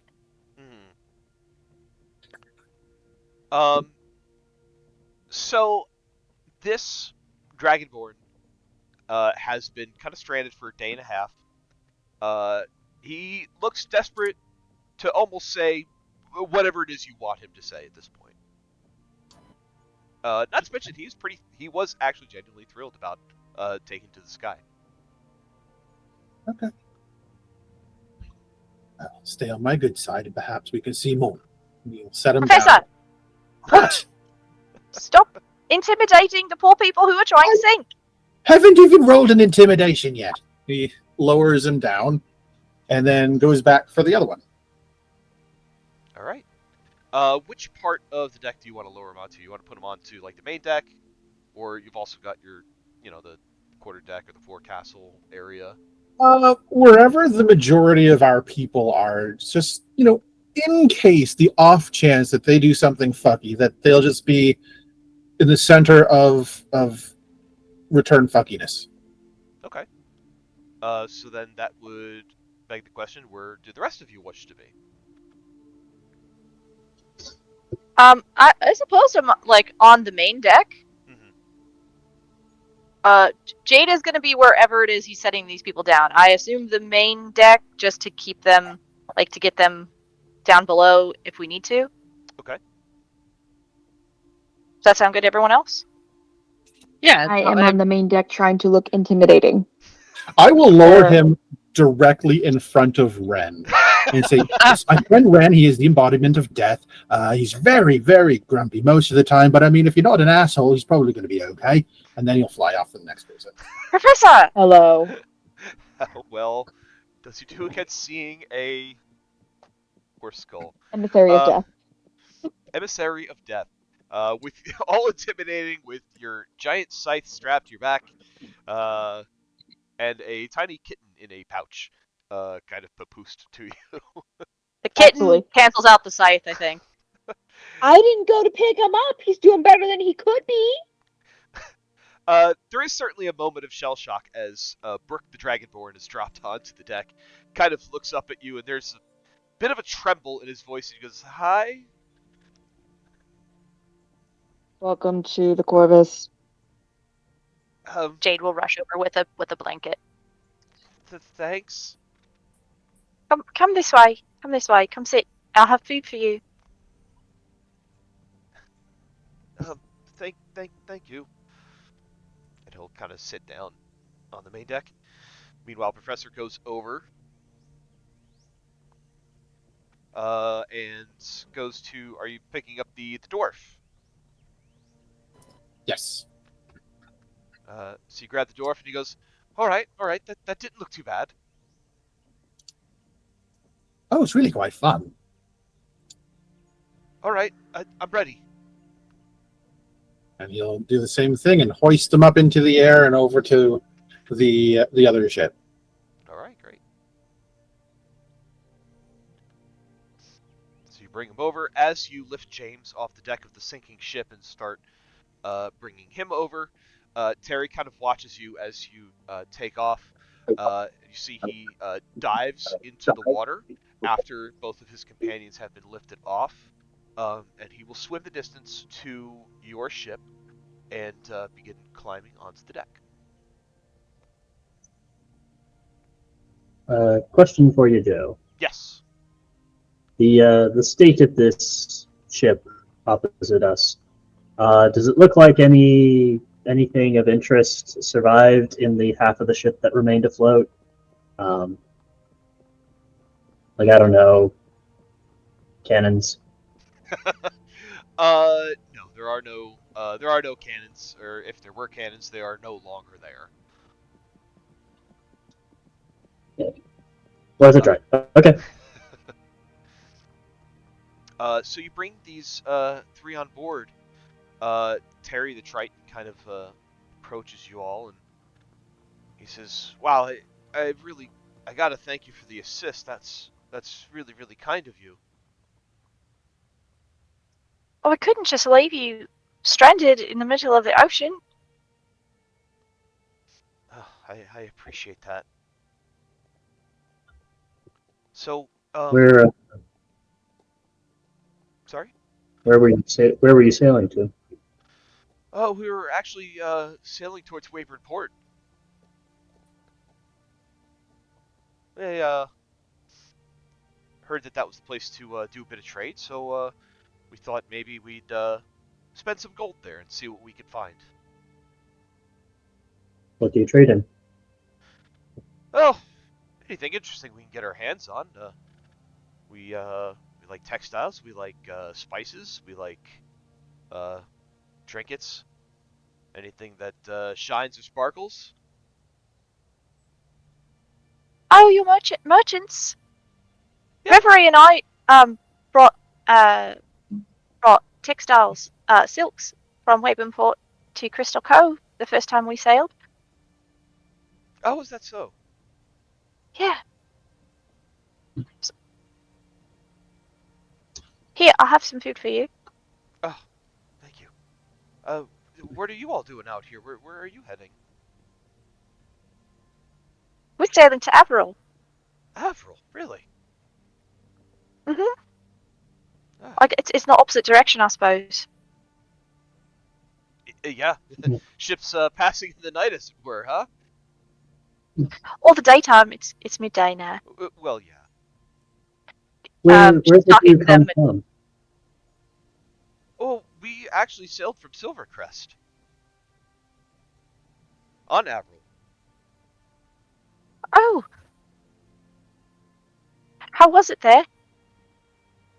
It, As she's talking to them, she's doing. I want to do like. Can I do medicine checks on them to see if they need healing at all? yeah, give me a medicine check. Okay. I will roll my shiny dice. Roll for me, dice. Ah, I threw it. Ah, I threw it again. It's my tiny dice, so it's in there. 18. 18. Like I said, they look a bit dehydrated, but otherwise unharmed. Okay, so I'll just get them things to drink and eat. And as you are kind of conversing with Terry, you can kind of see Brooke and James have kind of gone off on their own, and you can kind of see them like having a private conversation with each other. They kind of like have pulled off on onto their own space. But anyone kind of paying attention to these guys? Why don't you give me a perception check?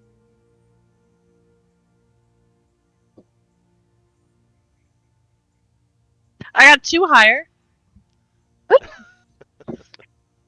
Alright, let's roll perception. Oh, being that's cute. I am distracted.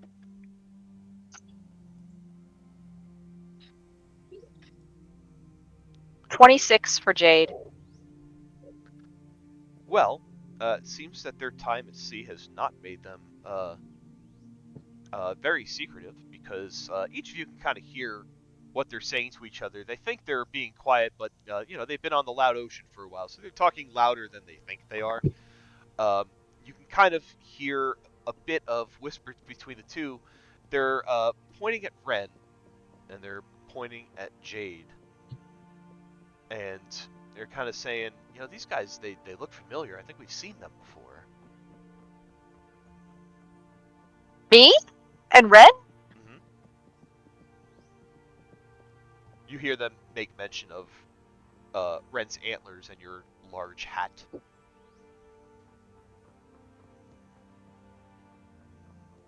Just share a look with Ren.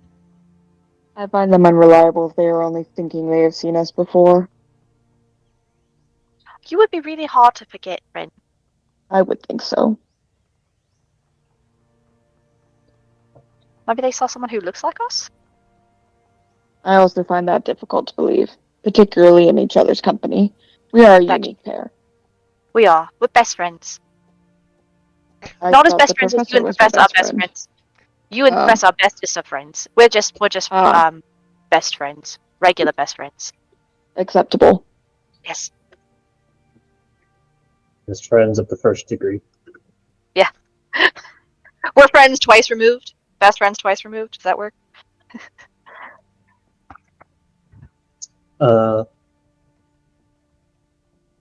Nariko will keep chatting with Terry and saying, "Do you have any idea why your ship was struck by this great monster in the middle of the night out of nowhere?" Oh, I'm sure there are all sorts of beasts that live in the depths that are just trying to get a quick meal, I suppose.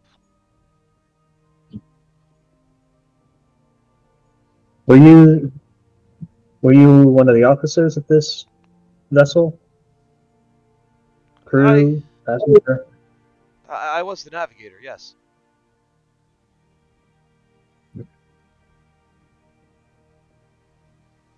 How many others were on the ship? About 20 of us.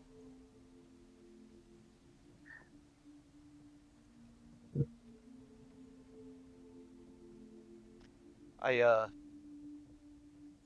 hope you don't mind us hitching a ride with you back to Averil. I suppose we're at the whim of wherever it is you're going at this point. Yes, just your luck. Just our luck indeed. You know, he kind of looks back to Brooke and James and then to you, Nariko, and he says, "You look familiar. I think I know you. Well, not know you, but know of you." Sure, take a stab. He kind of Hey, baby. snaps his Looks good. fingers. He says, "Nariko von Grutzner, von Grutzner Trading Okay. Company. You're set to marry Bravo. that rich boy in Tremano."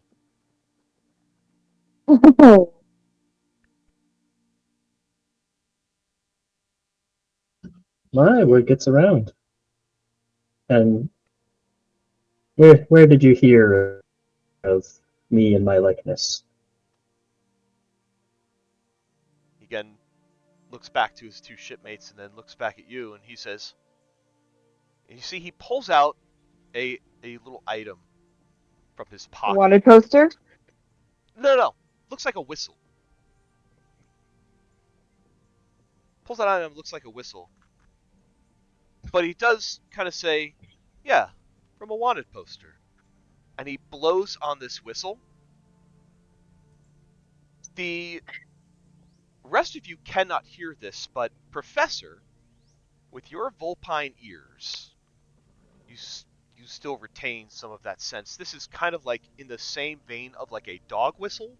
That's like a very, it's high enough pitch that most normal people can't hear it, but with your senses you kind of pick this up a little bit as high whine, right?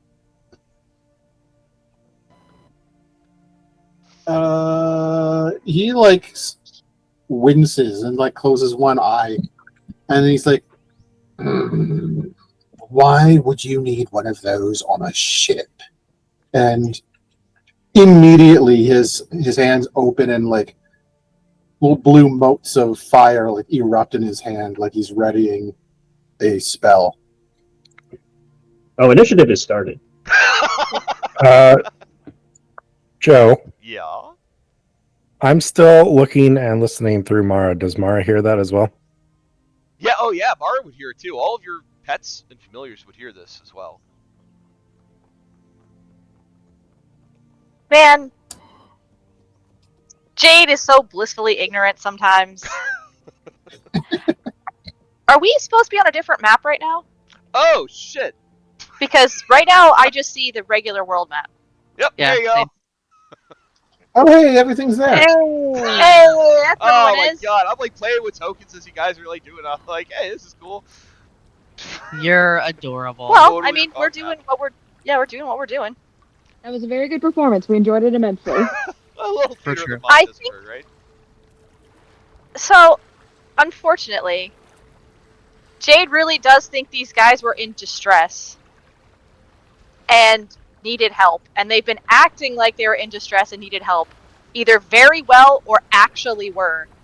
So, kind of unconcerned about what Terry is saying because her focus went to Brooke and James as they were talking about knowing Ren, and her attention drifted just to like Ren and to be like, I wonder where they've seen us before.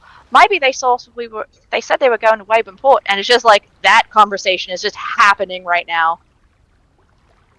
So she doesn't have any kind of anything prepared for this. She just completely thinks it's fine. Which sucks because it looks like I'm the first one to go.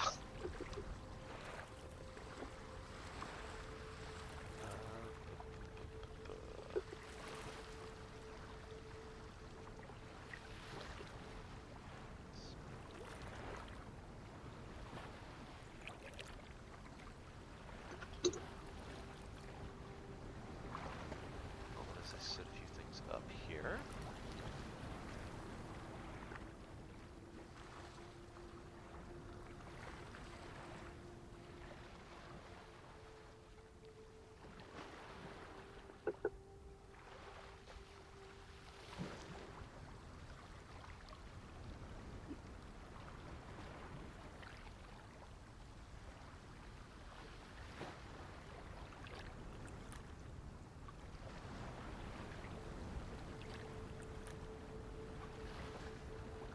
The sad part is, Nariko isn't even really surprised. He's just very, very annoyed. Like, really? Really? This is your plan? Should we? I mean, if the plan was to get onto the ship and then die, it's working really well.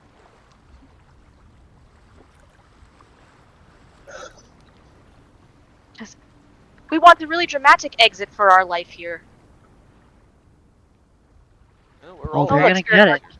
Oh, look, Spirit Guardian blunder. No. Well, let's see what Brooke and James do, because Terry's the one who has this fucking whistle. I mean, it could be a case of Terry used his whistle to summon the big beastie that caused the first ship to go down, and the other two didn't know, and they're just unfortunate bystanders in all this. Okay. I didn't get a chance to show the frickin' the broken ship. Well, show us now. Yeah. Do it now. Oh no, There it is. Oh, that's not it. Oh. that's our ship. That is your ship. Why can't I? Oh, I know why. I have it on the wrong layer. I like Photoshop this thing and everything. Oh. That's awesome. Nice. All right. So, battle music. Terry blows the whistle. Says he saw you guys on a wanted poster.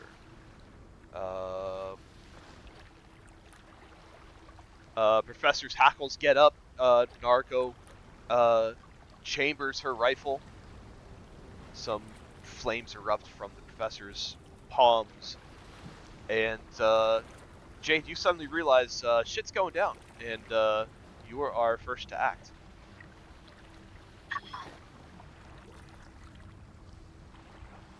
So, oh god, I hate that I'm about to do this. Jade hears him say that, sees Nariko and the professor like ready their actions, and she just looks over, confused, knowing that something is happening and not understanding what is happening, and she just says, "Did we get wanted posters for us all the way in Silvercrest?" Terry turns to you and says, "No."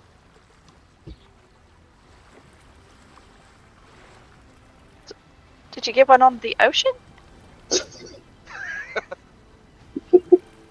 She knows we have wanted posters, and she's confused because she can't hear the whistle going off. So, seeing Nariko and the professor ready themselves, Jade is just gonna look back and forth between Terry, James, and Brooke and go, "What's going on?" Terry looks at you and says, "Well, we're prepared to make a deal." Points to Oh, Reverie and says, "Let her come with us, and we'll split the profit."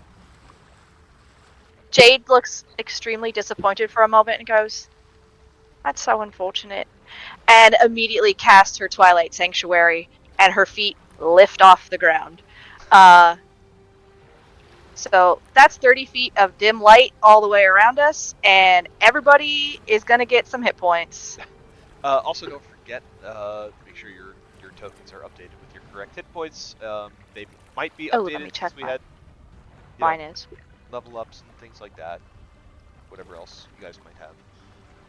Yeah. So Twilight Sanctuary, cool thing that's happening right now, is that on my new thing that I got, as I cast my sanctuary around us, and the twilight fills this 30-foot area, and it is now dim light. As a bonus action, Jade's feet lift off the ground, and she's got a flying speed for a full minute.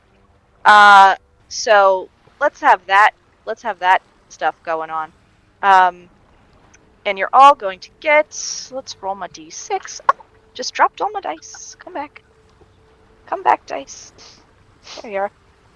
You're going to get 12 temporary hit points, my friends. So that'd Nice. Hell yeah. that'd be the end of everybody's turn, right? End of everybody's turn. Who I deem can have it, and that will be all of my friends. So do And put you're that. not a friend anymore. Do put that in the chat so we don't forget, because we're likely gonna get through a round and then probably have to stop for the night. Not a problem. Here's my Twilight Sanctuary. Everyone gets 12 temp HP.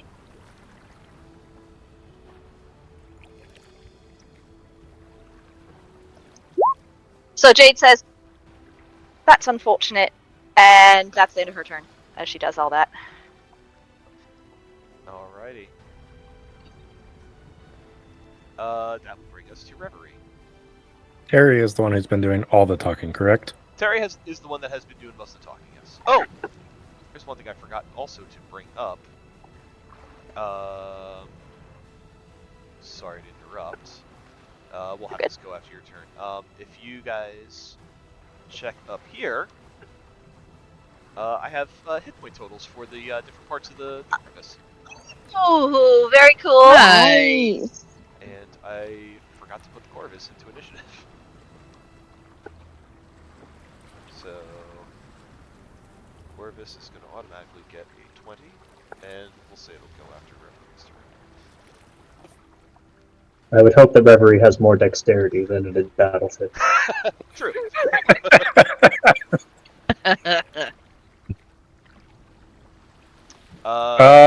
Yep. Well, I need Terry to make a DC 17 Wisdom save, please, as I cast Mind Spike at 3rd level. You said DC Jesus. 17 Good. Wisdom save? Yep. Rolls a 13. Fantastic. Take 19 points of psychic damage. Yes, Reverie. Ouch. I have the health bars up on those guys, right? Yep. Yes. Yeah. Okay, good. Yep. Yep. Also, I know where he's at. I am going to put concentration bacon on my token. Nice.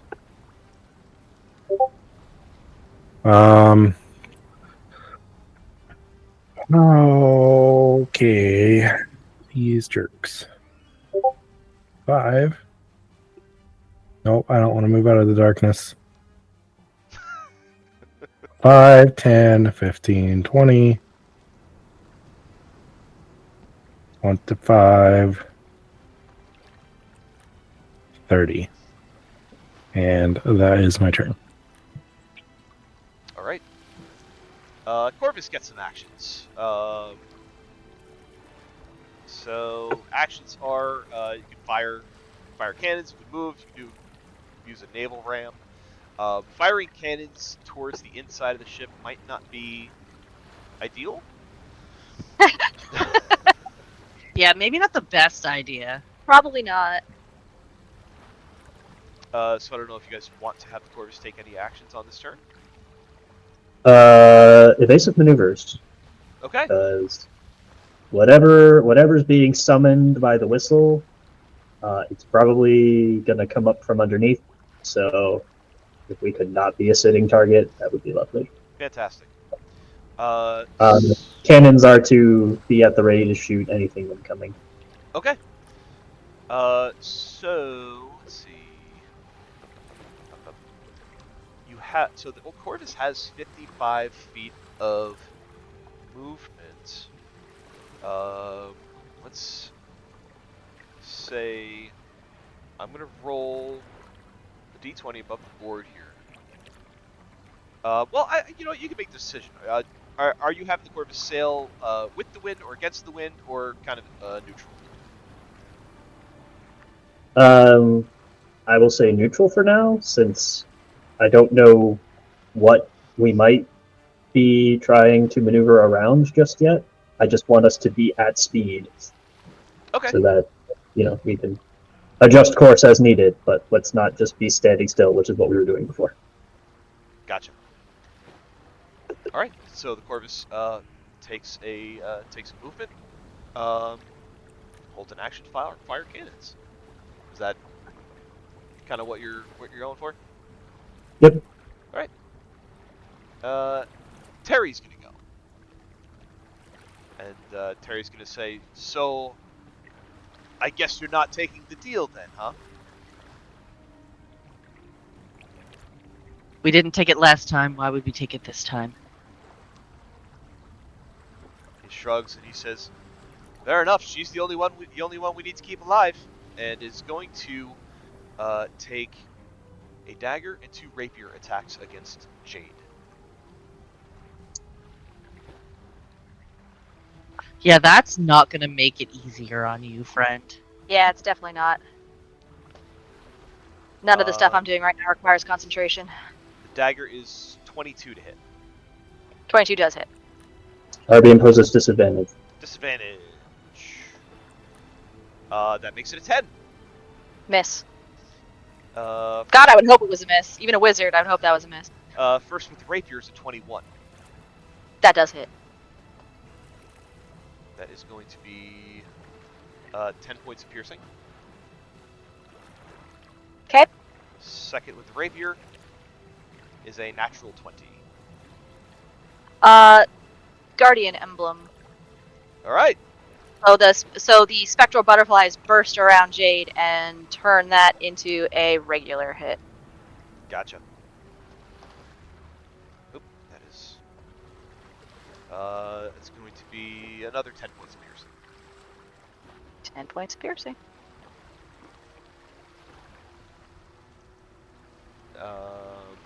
Oh yeah, don't forget to add your 10 Oh, HP right. at the end of your turn. Your own 10 I HP? should have added the temp HP at the beginning of my turn, so hang on. Yeah. Luckily, this was easy to take off.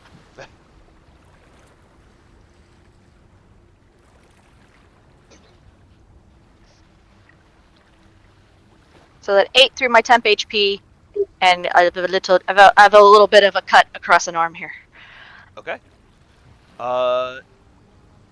Terry is then going to take a bonus action to disengage. Oh, you rogue motherfucker. Oh, God. 15, Run, 20, motherfucker. Run. 25, 30. Try and get out of the mix there. And that's all for Terry. Brings us to Nariko. Yeah. No.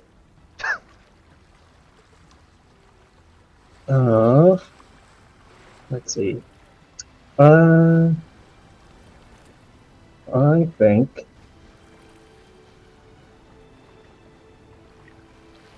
Do I want to use this? Not yet.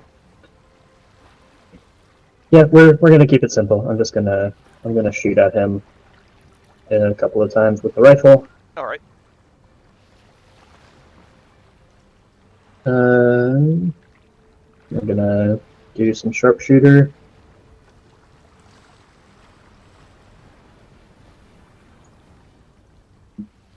I don't suppose a 16 would hit.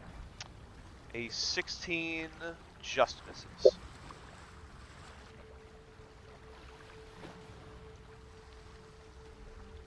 Oh, second one is a 25. That hits. Lovely.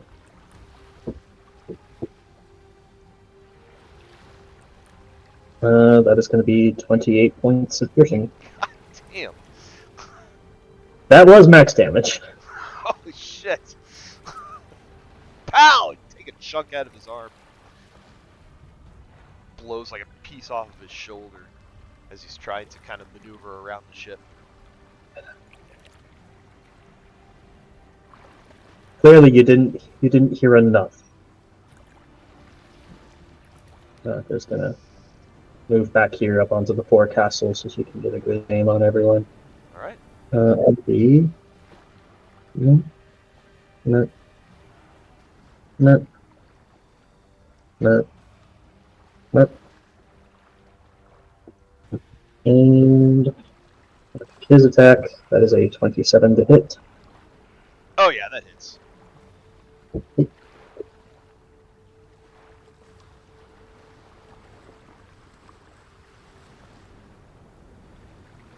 see.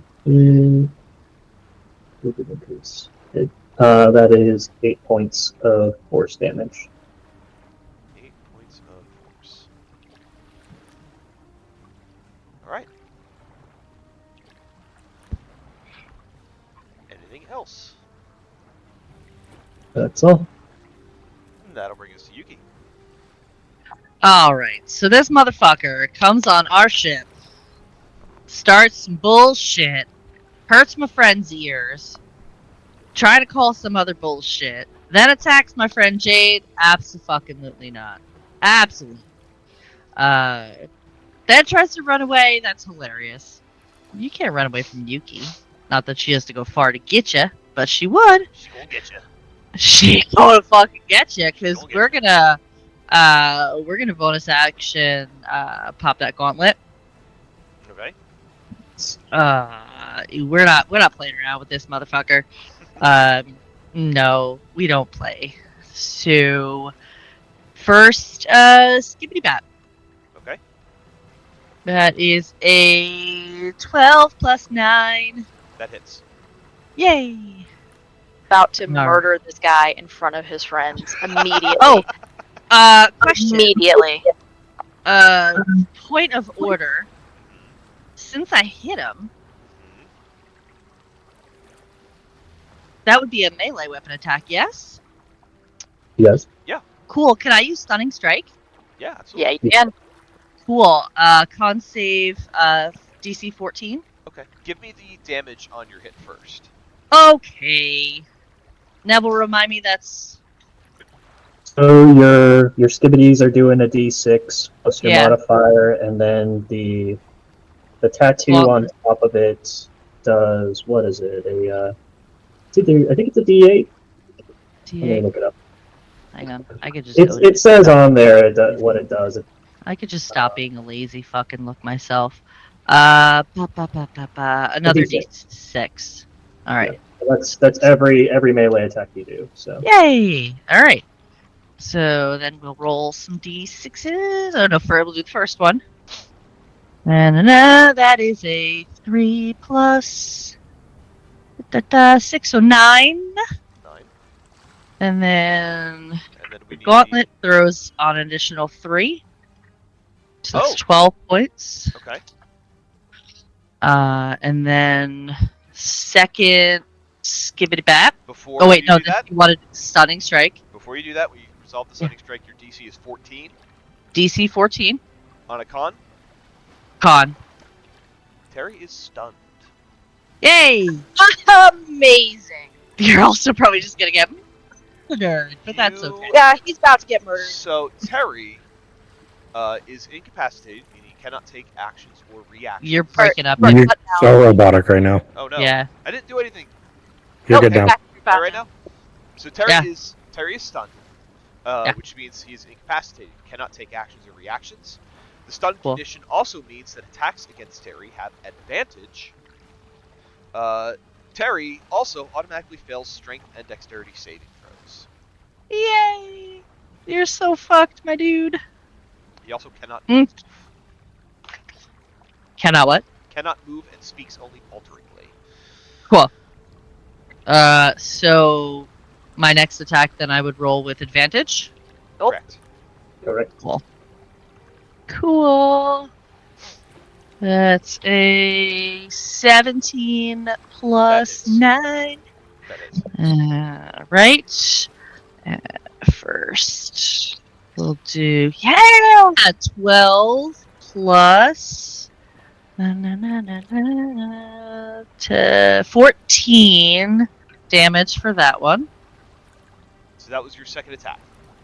So that was my second attack. So you used your bonus action to pop the claw. Yep. Yep. So you took your 2 actions. So I think that's. Yep. So That's all you. So it's action, bonus action. Do you want to take any additional movement? No, I want to stay up in this motherfucker's face. You don't come on our ship and do that bullshit. Absolutely not. Okay. She's gonna just stay in his face and growl menacingly. And then, now that we're in front of everybody, you guys would notice as she gets more upset, more like fuck you, dude, I'm gonna fuck you up, you will all notice that her hair starts to glow. Her paws, her hands, her feet, there starts to be this glowing light coming from Yuki. Oh, we gonna have a conversation about that. Yeah, you are. I already shared Marcia's amazing art, correct? Yes. Okay. I haven't made a token of it yet. I need to. That's okay.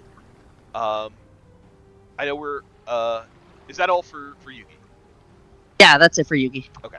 I know we're a little past 11 o'clock. Do you guys want to get through this first round of combat and then we'll call it, or do you want to call it now? I want to murder these dudes. Yeah. That's what. so Yeah, we want to kill bad. people. I want to Yep. kill them all. I want to not stop until we kill them all, but we can at least get through the first round. Fair. Brooke's gonna go. Brooke sees that Yuki's picking on his navigator and kind of stunned him. He goes, "Wait! You can't do that!" I'm going to rush up. Actually, no, he's going to stop there. Your Rush up I'm on my stupidity knows ship. no bounds. We can do whatever we want. and is going to first attack Yuki with rapier. Okay. That's a 9 to hit. Nope. Rapier. 16 to hit. Nope. Rapier. 23 to hit. That hits. RB imposes disadvantage. RB imposes disadvantage. Haha. That rolls higher. Damn. Get it. Appreciate it, Arby. This is going to be 7 points of piercing to Yuki. Okay. Then Brooke is going to take the disengage action. Or bonus action, sorry. 30. Brings us to James. Who's going to come up to Yuki as well. Attack with a rapier. That is a 15 to hit. Nope. Sorry, that was dagger. Yeah, still the same roll. 15 to hit with a dagger. Nope. Nope. Rapier, that's a nat 1. Nope. Second swing on a rapier is 14 to hit. Nope. Missing 3 times. So as you see Yuki dodging these things, like again, it's almost like you see trails. You just see this glowing as she just bobs and weaves and just ducks and swings around to keep them from hitting her. Very nice. James takes a bonus action disengage. And backs up a little bit. You better back up, pussy.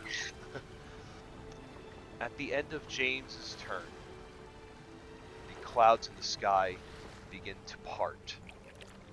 And what you see is a large winged beast begin to fly down from the sky. Oh, we gonna fight a dragon? This is another red dragon. I fucking quit. Oh! Oh, you fucker! Flies down below the clouds to a height of 90 feet. This is relative to the main deck. So this crow is now 90 feet above the main deck. On this crow's back, you do see another familiar face. Oh, another bitch. Hey, bitch. Oh! Yeah. That was right! You hear him call out, "You want to see where we got your poster from? It was from Leviathan. And now you've got a whole bunch of pirates looking out to cash in on that bounty." Oh no. I believe the large crow has come down to within the cannon's attack range. Oh, they have a range of 200 feet. They Exactly. are absolutely. Oh my god, please blow it out of the fucking So, sky. can both the forward and rear cannons target this guy? I would say the forward ones can. Okay, He's that's fine. It's coming in from the forward of the ship. Cool. I'll do a couple rolls. Let's see how those would go. Also, the way that Whitclaw is kind of riding on the crow, Whitclaw will have a bit of cover from any direct attacks. That's fine. I'm pretty sure the cannon crews are aiming for the bird primarily. That's okay. Lightning bolt Yep. doesn't care how much cover you got. So attack number 1 against the crow is a 21. 21 hits. Cool. That is 5d8 of bludgeoning damage. So I think I can roll that here real quick. No? See? Okay, even the roll 20 dice are taking absurdly. It's not even like it has to transfer from D&D Beyond over to the VTT. It's literally like just slow as fuck. Okay, fine. I'll roll my own if you're gonna be like that. 29, 9, 7, 8, 9. 29 points of bludgeoning. 29 bludgeoning. Is Okay. that right? 5d8? Yes. Okay. And then cannon number 2. That's a net 20. Oh, shit! Hell yeah. That's Bye-bye, it. Okay. Dear God, good thing I didn't wait for roll 20. What the fuck is that? Okay. No, we're doing my dice. Okay. I do not have 10 d8s just on hand. I'm gonna have to do these in batch. Hold on. Oh no, math. My only weakness. Come on, man. That's my thing. All right. 3 of those are 8s. I like that. 7, 5, 5. This is good. This is good. I have a pad and pencil right by my desk for times like this. Okay. That is 56 bludgeoning as a cannonball smacks into this thing. Nice. The rapport of the cannons go off. There's gunpowder that floats through the air. Bang, bang! The first cannonball kind of clips this thing on the side, and the second one just full-on broadsides it. It takes a very heavy hit from the second cannon. Windclaw is going to make a save to try to hang on. Yeah, he's good. That would have been perfect. Yeah. Just starts falling like shit. Fucking yeet him right off the throw. The professor had something to say. Professor, unfortunately, it is. Oh no, that's only 60 feet. Yeah, out of the range of Silvery Barbara. Dang. That's okay. I'm coming. Love where your head's at. Love where your head's at. So this crow descends, Whitclaw taunting you from the back of the crow. 2 cannon hits, bang, bang, takes this thing out.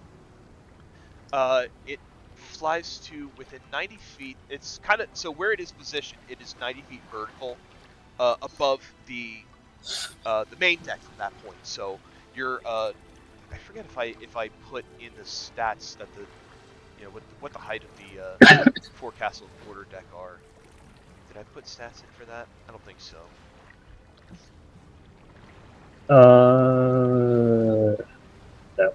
No. For sake of keeping it simple, I'll say that they're those platforms are 5 feet above the main deck. Mhm. Just to keep it simple. So this crow is currently 85 feet above the forecastle.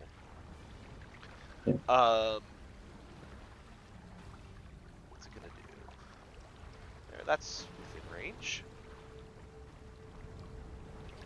You see this crow opens up its beak and it spits out a tiny ball of bluish, purplish light. And it kind of shoots down onto the deck. I need a circle. Where is... There. So right here, and then I need a 20-foot radius. Please tell me this is a spell. This is not a spell. I need No, everybody Damn it. within that sphere to give me a Constitution saving throw. Gross. Is this against poison or charm at all? No. Okay, just wanted to know. I am re-rolling that because that was a nat 1.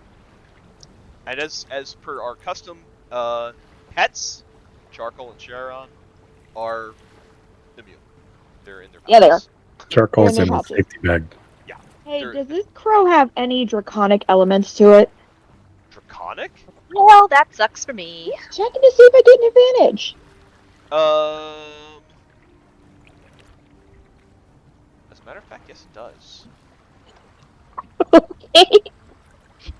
Which I know doesn't make sense, but yeah. I have advantage against breath weapons of creatures that have the dragon type, so Interesting. Very cool. Amazing. does that I rolled- count? I rolled 2 separate dice. I rolled a nat 1 on one, used an inspiration, rolled a 2 on the other. So, Okay, that Oh, in case it counts. no. it's a So- It doesn't make a difference. It's me tonight. Also, do remember guidance does not work on saving throws. It's also We'll take the 7. it's also an action to cast guidance anyway. Rude. So are those your final answers? Yeah. Yep. Hopefully a 17's enough. Okay. Oh fuck. Does my We're all gonna die.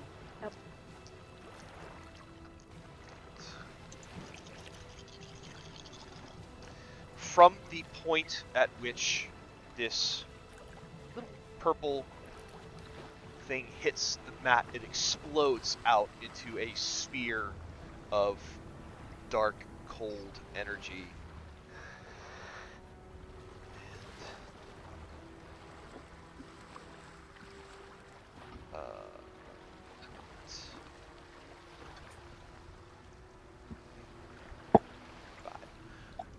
Those who made less than a 17 on your con save will take 45 points of cold damage.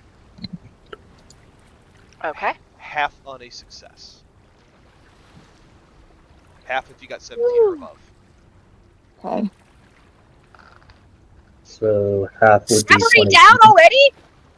So So, what had happened was. I'm unconscious. Is that with your temp HP? Yeah.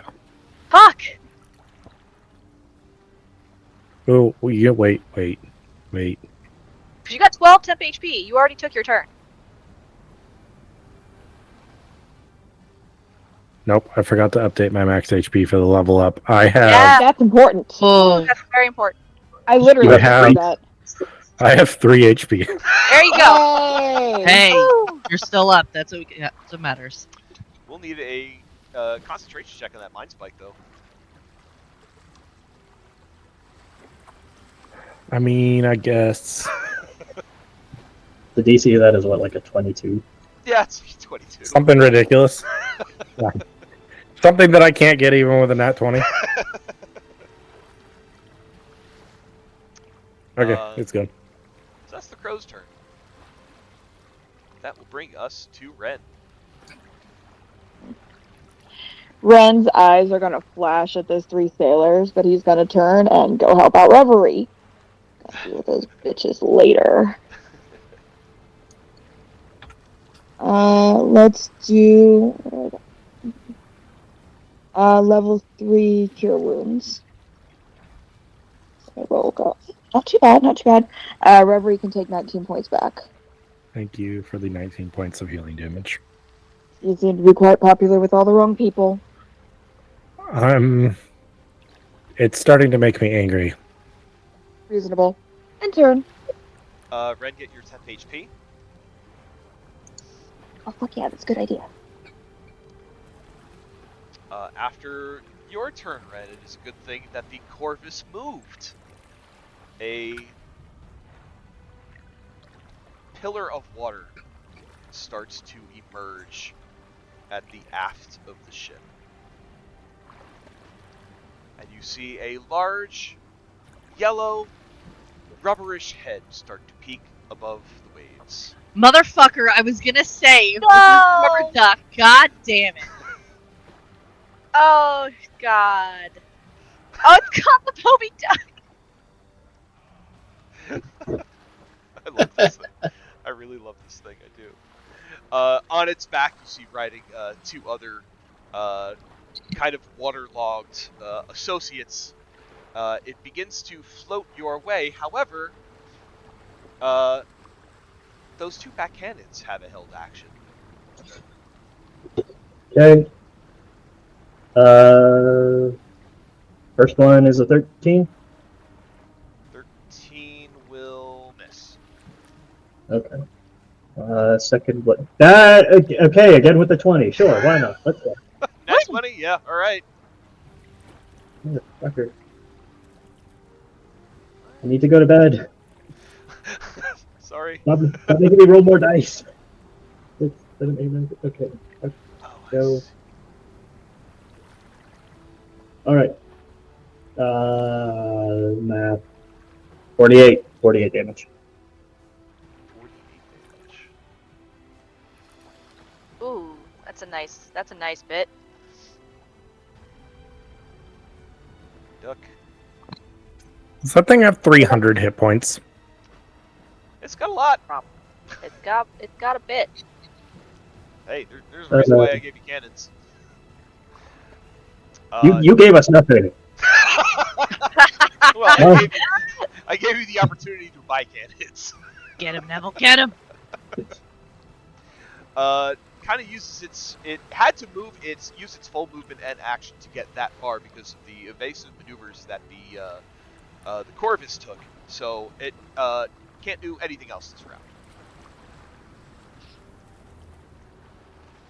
That brings us to the professor. I'm going to fly up 35 feet, and I am going to quicken spell Mind Sliver on the large crow. Okay.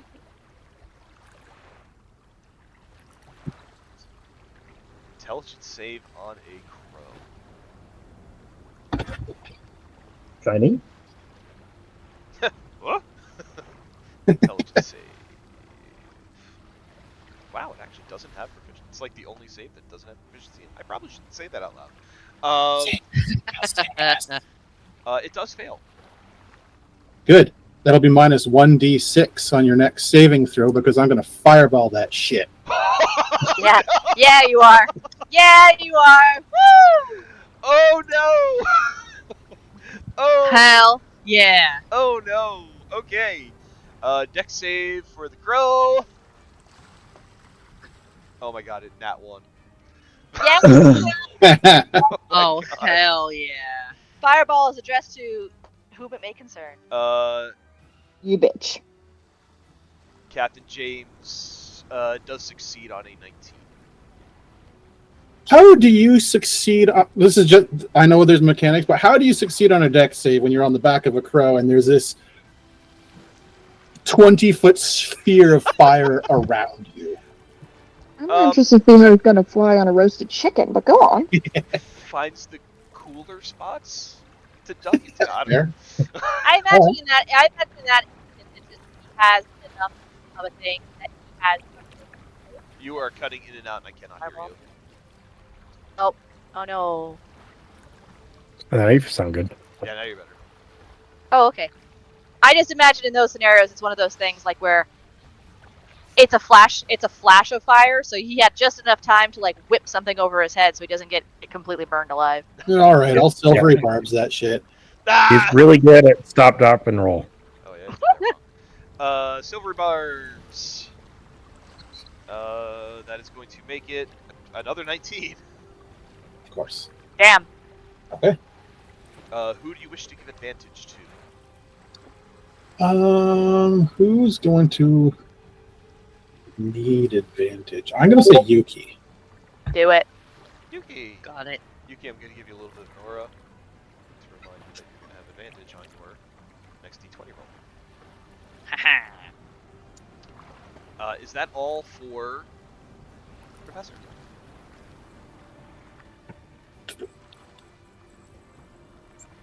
Yeah. Alright.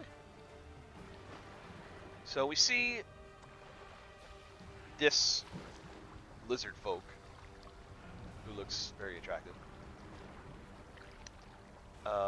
Is on the back of this duck.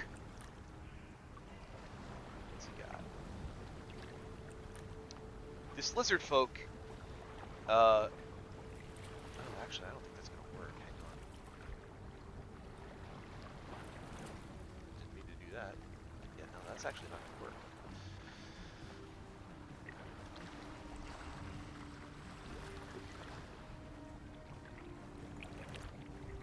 Lizard folk can't do anything from this distance.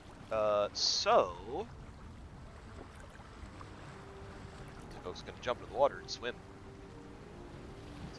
10, 15, 20. And is going to... Lizardfeld's going to take the dodge action as it prepares to board the ship. Whitclaw!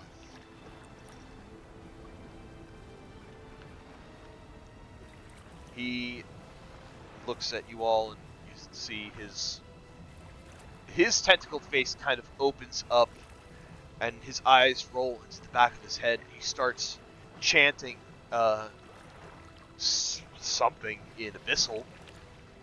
I need everybody to give me a wisdom saving throw. This is against a frightened condition. Can I speak Abyssal? Does that help me out in any way? It just means that you can understand what he's saying, and it's babbling nonsense, but it is terrifying. He's basically using this ability to try to scare you. Absolutely. Using my inspiration. I also am going to use an inspiration. Same. Yeah, I'm gonna use one too. Okay. It's so helpful. Oh, that was worse. Can I keep the higher one? Yeah, you can keep the higher one. Yay, thanks.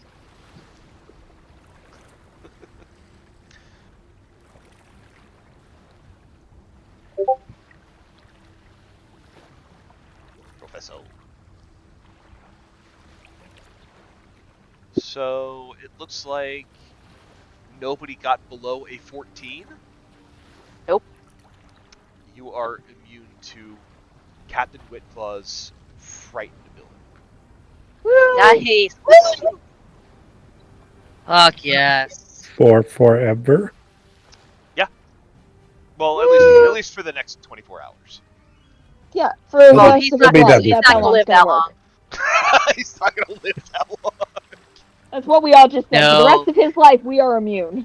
Yeah, for he's the rest of not his going life. to live that long. He ain't making it. Unless he flees from us.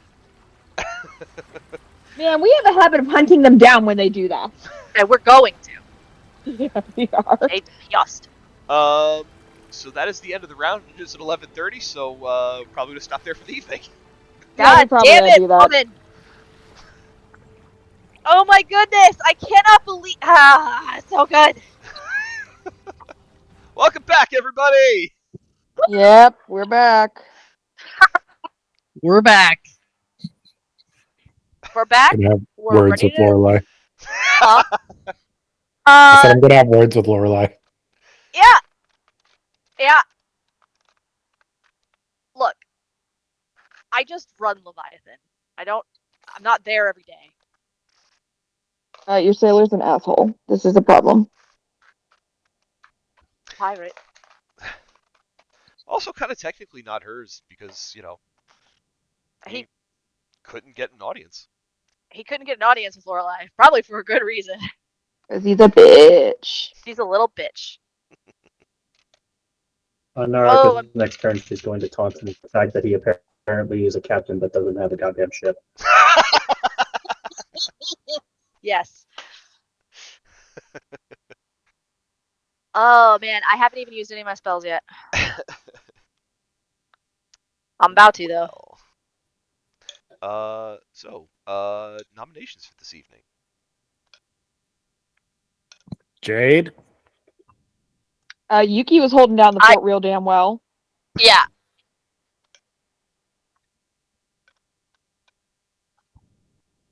Still gotta figure out Yuki. what's going on with that ring. Mm. That whole ring thing. For Jade?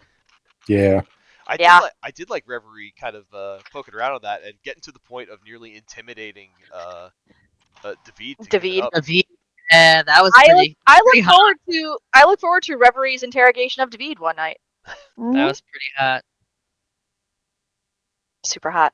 I mean, Yuki for just destroying this dude. Like, absolutely just going, hold my No. earrings, and just went in and just stunned him. Stunned him. He's dead. He doesn't even get a turn. He's dead. No. He's gonna be dead on his next go. It's fine. And then, like, the professor just going, yep, fireball. Like, those are so good. Red in the clutch. Red for the clutch healing. For Reverie, so she doesn't go down. Nariko for masterful use of cannons. Mm-hmm. Yeah. And maneuvering the damn ship. Yeah. I loved Professor bringing them back, but being like, "You're not gonna fuck me, are you? You're not gonna be a jerk, are you?" And they're like, "No," and he's like, "Ah, fuck." That was such a good. Can I just say for Joe, that was so good on so many nat 20 rolls for perception and just checking things out. We were very diligent about checking these guys out and being like, I do an insight check, and we all rolled super high. And he's like, he's dehydrated and sunburnt. Like, this was a long con by these guys. Yeah. It seems. Either they knew we were coming and are waiting for us, obviously with this fucking crow, or they're just pirates who just do this and are very dedicated. I will say they also did roll pretty high on deception checks. I'm just saying it was very cool to us do all this stuff and still be like, they seem legit. They're legit. They were not legit. They were not legit. Jade is so disappointed that they are not legit because they seemed so upset. And now I wasted strawberries on these people. She's so mad. Right? I gotta say, I think I do want to give 3 inspirations. I think. Do it. So I would like to give one. Well, you might as well give everyone then. I gotta make you start burning these resources though. But I just burned both my inspirations tonight. There were some good ones that I do have to award, and I do really like Reverie kind of picking into David to try to get more information out of him, and the nat 20 insight to figure out what he was doing and like immediately clocking that was really great. Yeah. And I think it's going to lead to probably some more cool stuff down the line. We're awesome. I do want to give one. I'm going to give 2 MVPs. One, I'm giving one to Nariko because nat 20s, holding the action on the cannons, and then some nat 20s on these big bads. That's hell yeah. Yes. It's pretty freaking key. Yes. And I do want to give the other one to Professor. Blowing some pretty big spells against these big bads, and you know the splash damage on it, like that's and also like giving Yuki the advantage too. I think is also going to really kind of boost what she's gonna do. So she's gonna fucking murder him. Just so you know, literally next round he's murdered. Yeah. Definite special mention to Yuki for basically like a 1v1 in this guy though. Yeah. You're gonna come on our ship and do what now? Absolutely not. I love it. No, thank you, sir. I will give that inspirations.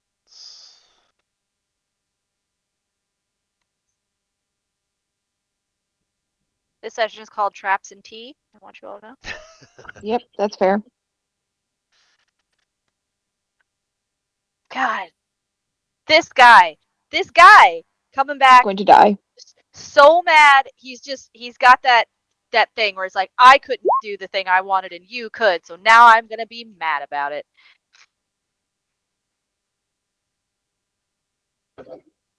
I mean, there's a legitimate business reason for him to be coming after us right now. Yeah. He wants the gold. He is a pirate. He's an idiot. He didn't come alone, so at least I'll say that. Oh, Narco's just like, oh, you heard of us from a bounty. Did you do any follow-up investigations after that point?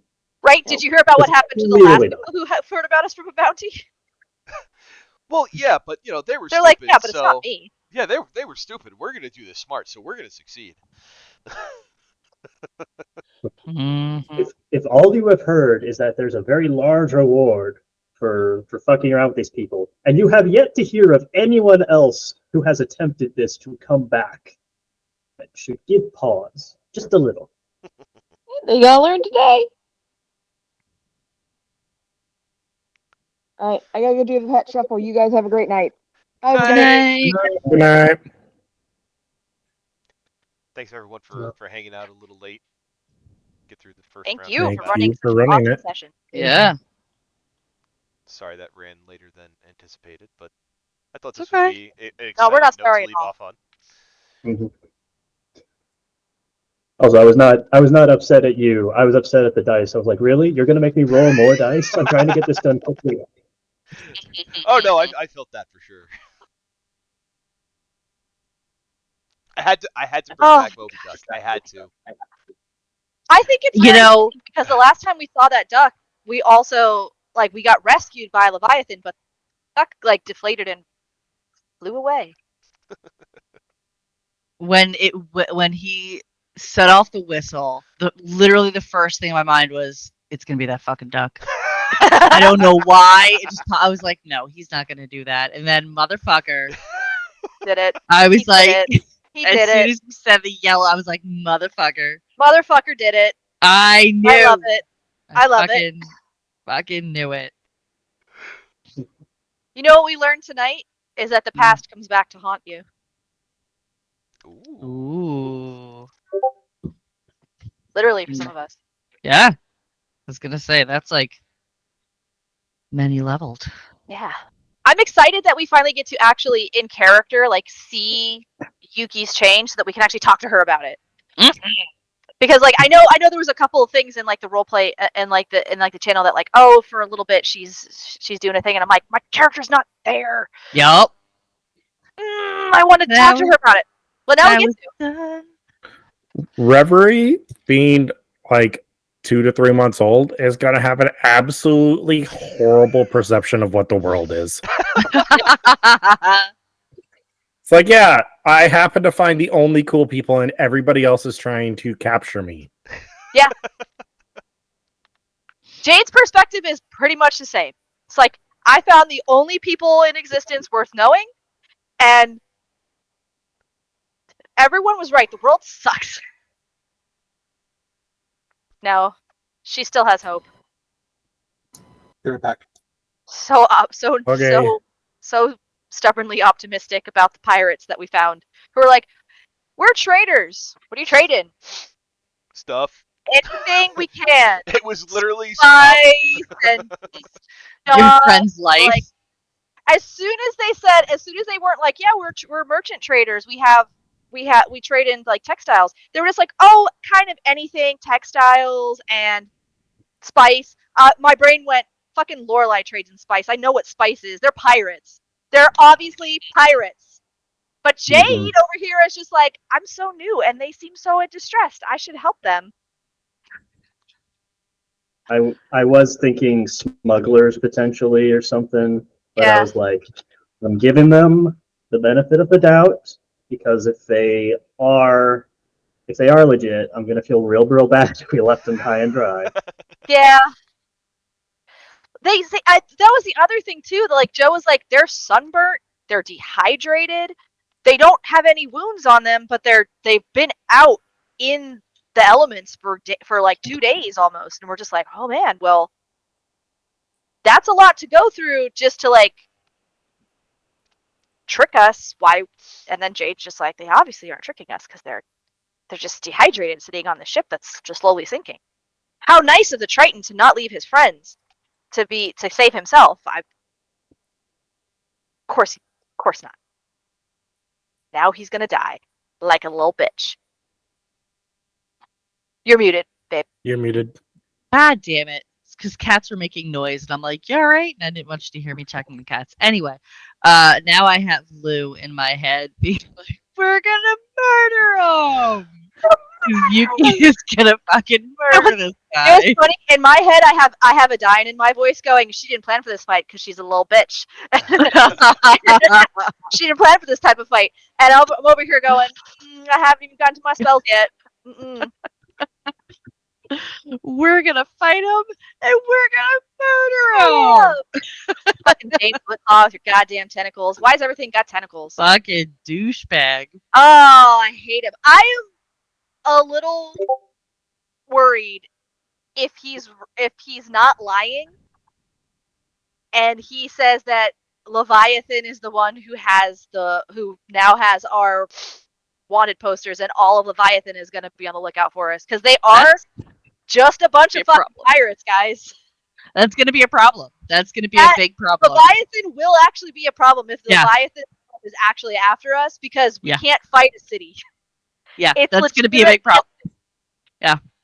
Like, let's murder these guys first, and then we'll take a tally of how many other people we have to murder. Right. Yeah. Facts. Says the Zen monk. Let's just kill these people first, and then we'll worry about that. That's balance right there. We're gonna kill these people, and then when they're dead, that'll be less people we have to murder. And now we're gonna go deal with this problem. Yep. Logistically, we might be able to reach some sort of agreement with Leviathan. Or fuck it, Professor already sent a sending to Lorelei. Send a sending to Lorelei. See what happens. Oh my god, yes. Do it. I think at this point, this is another point in the column for going to deal with Elgrath, because if we deal with HQ, we might be able to get that bounty rescinded. Yeah, exactly. Like, that was the other thing, too. It's like, oh, fuck. Because as soon as they were like, oh, we recognize them, and before we're like, oh, well, maybe they're not. They definitely are, but maybe they're not. They'd just be like, we saw you on a bounty, and they're like, the bounty got all the way up to Silvercrest, too, which means, like, all of Averil might be aware of our wanted posters, which, if that's the case, also has a huge implication for Nariko. Right. I'm getting married to a very prestigious family. I also have a wanted poster for me. Also, might have some uninvited guests. I'm not wanted by the law. That's true. This is a criminal. Is it one of those things? Is it one of those things that like rich old ladies are just like sipping tea and going like, "Oh, how exciting!"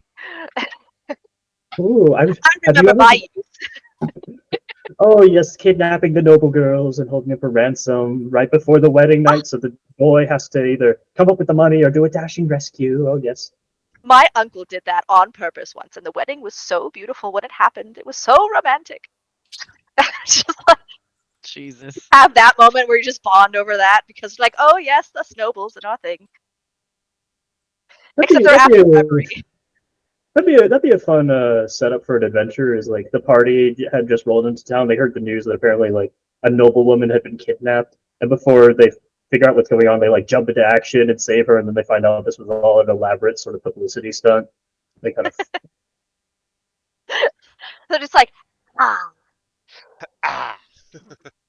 we can work with this. We can work with this. So you're going to show up at the church and present her, and I need you to like clean up a little bit, look nice. There's a big portraitist. He's going to take a sketch about it. He's going to be in the paper. Marsh, did you just take a shot from Ollie's cup? Look, no, all I saw was like the top bit of mine. Okay. Ollie, the lid is from Ollie's cup, but apparently these lids fit on the big ones and the small ones. And I like this lid better than the one that came with, because it had like this big wide mouth thing. You got to tip it up like a plebe. It's just cooler. It's fair. I just saw the top bit. I was like, you good, friend? Do we need to send a care package or something? I was using that cup for myself before I gave it to him because it's smaller and fits in my car, like the cup holder. I love it.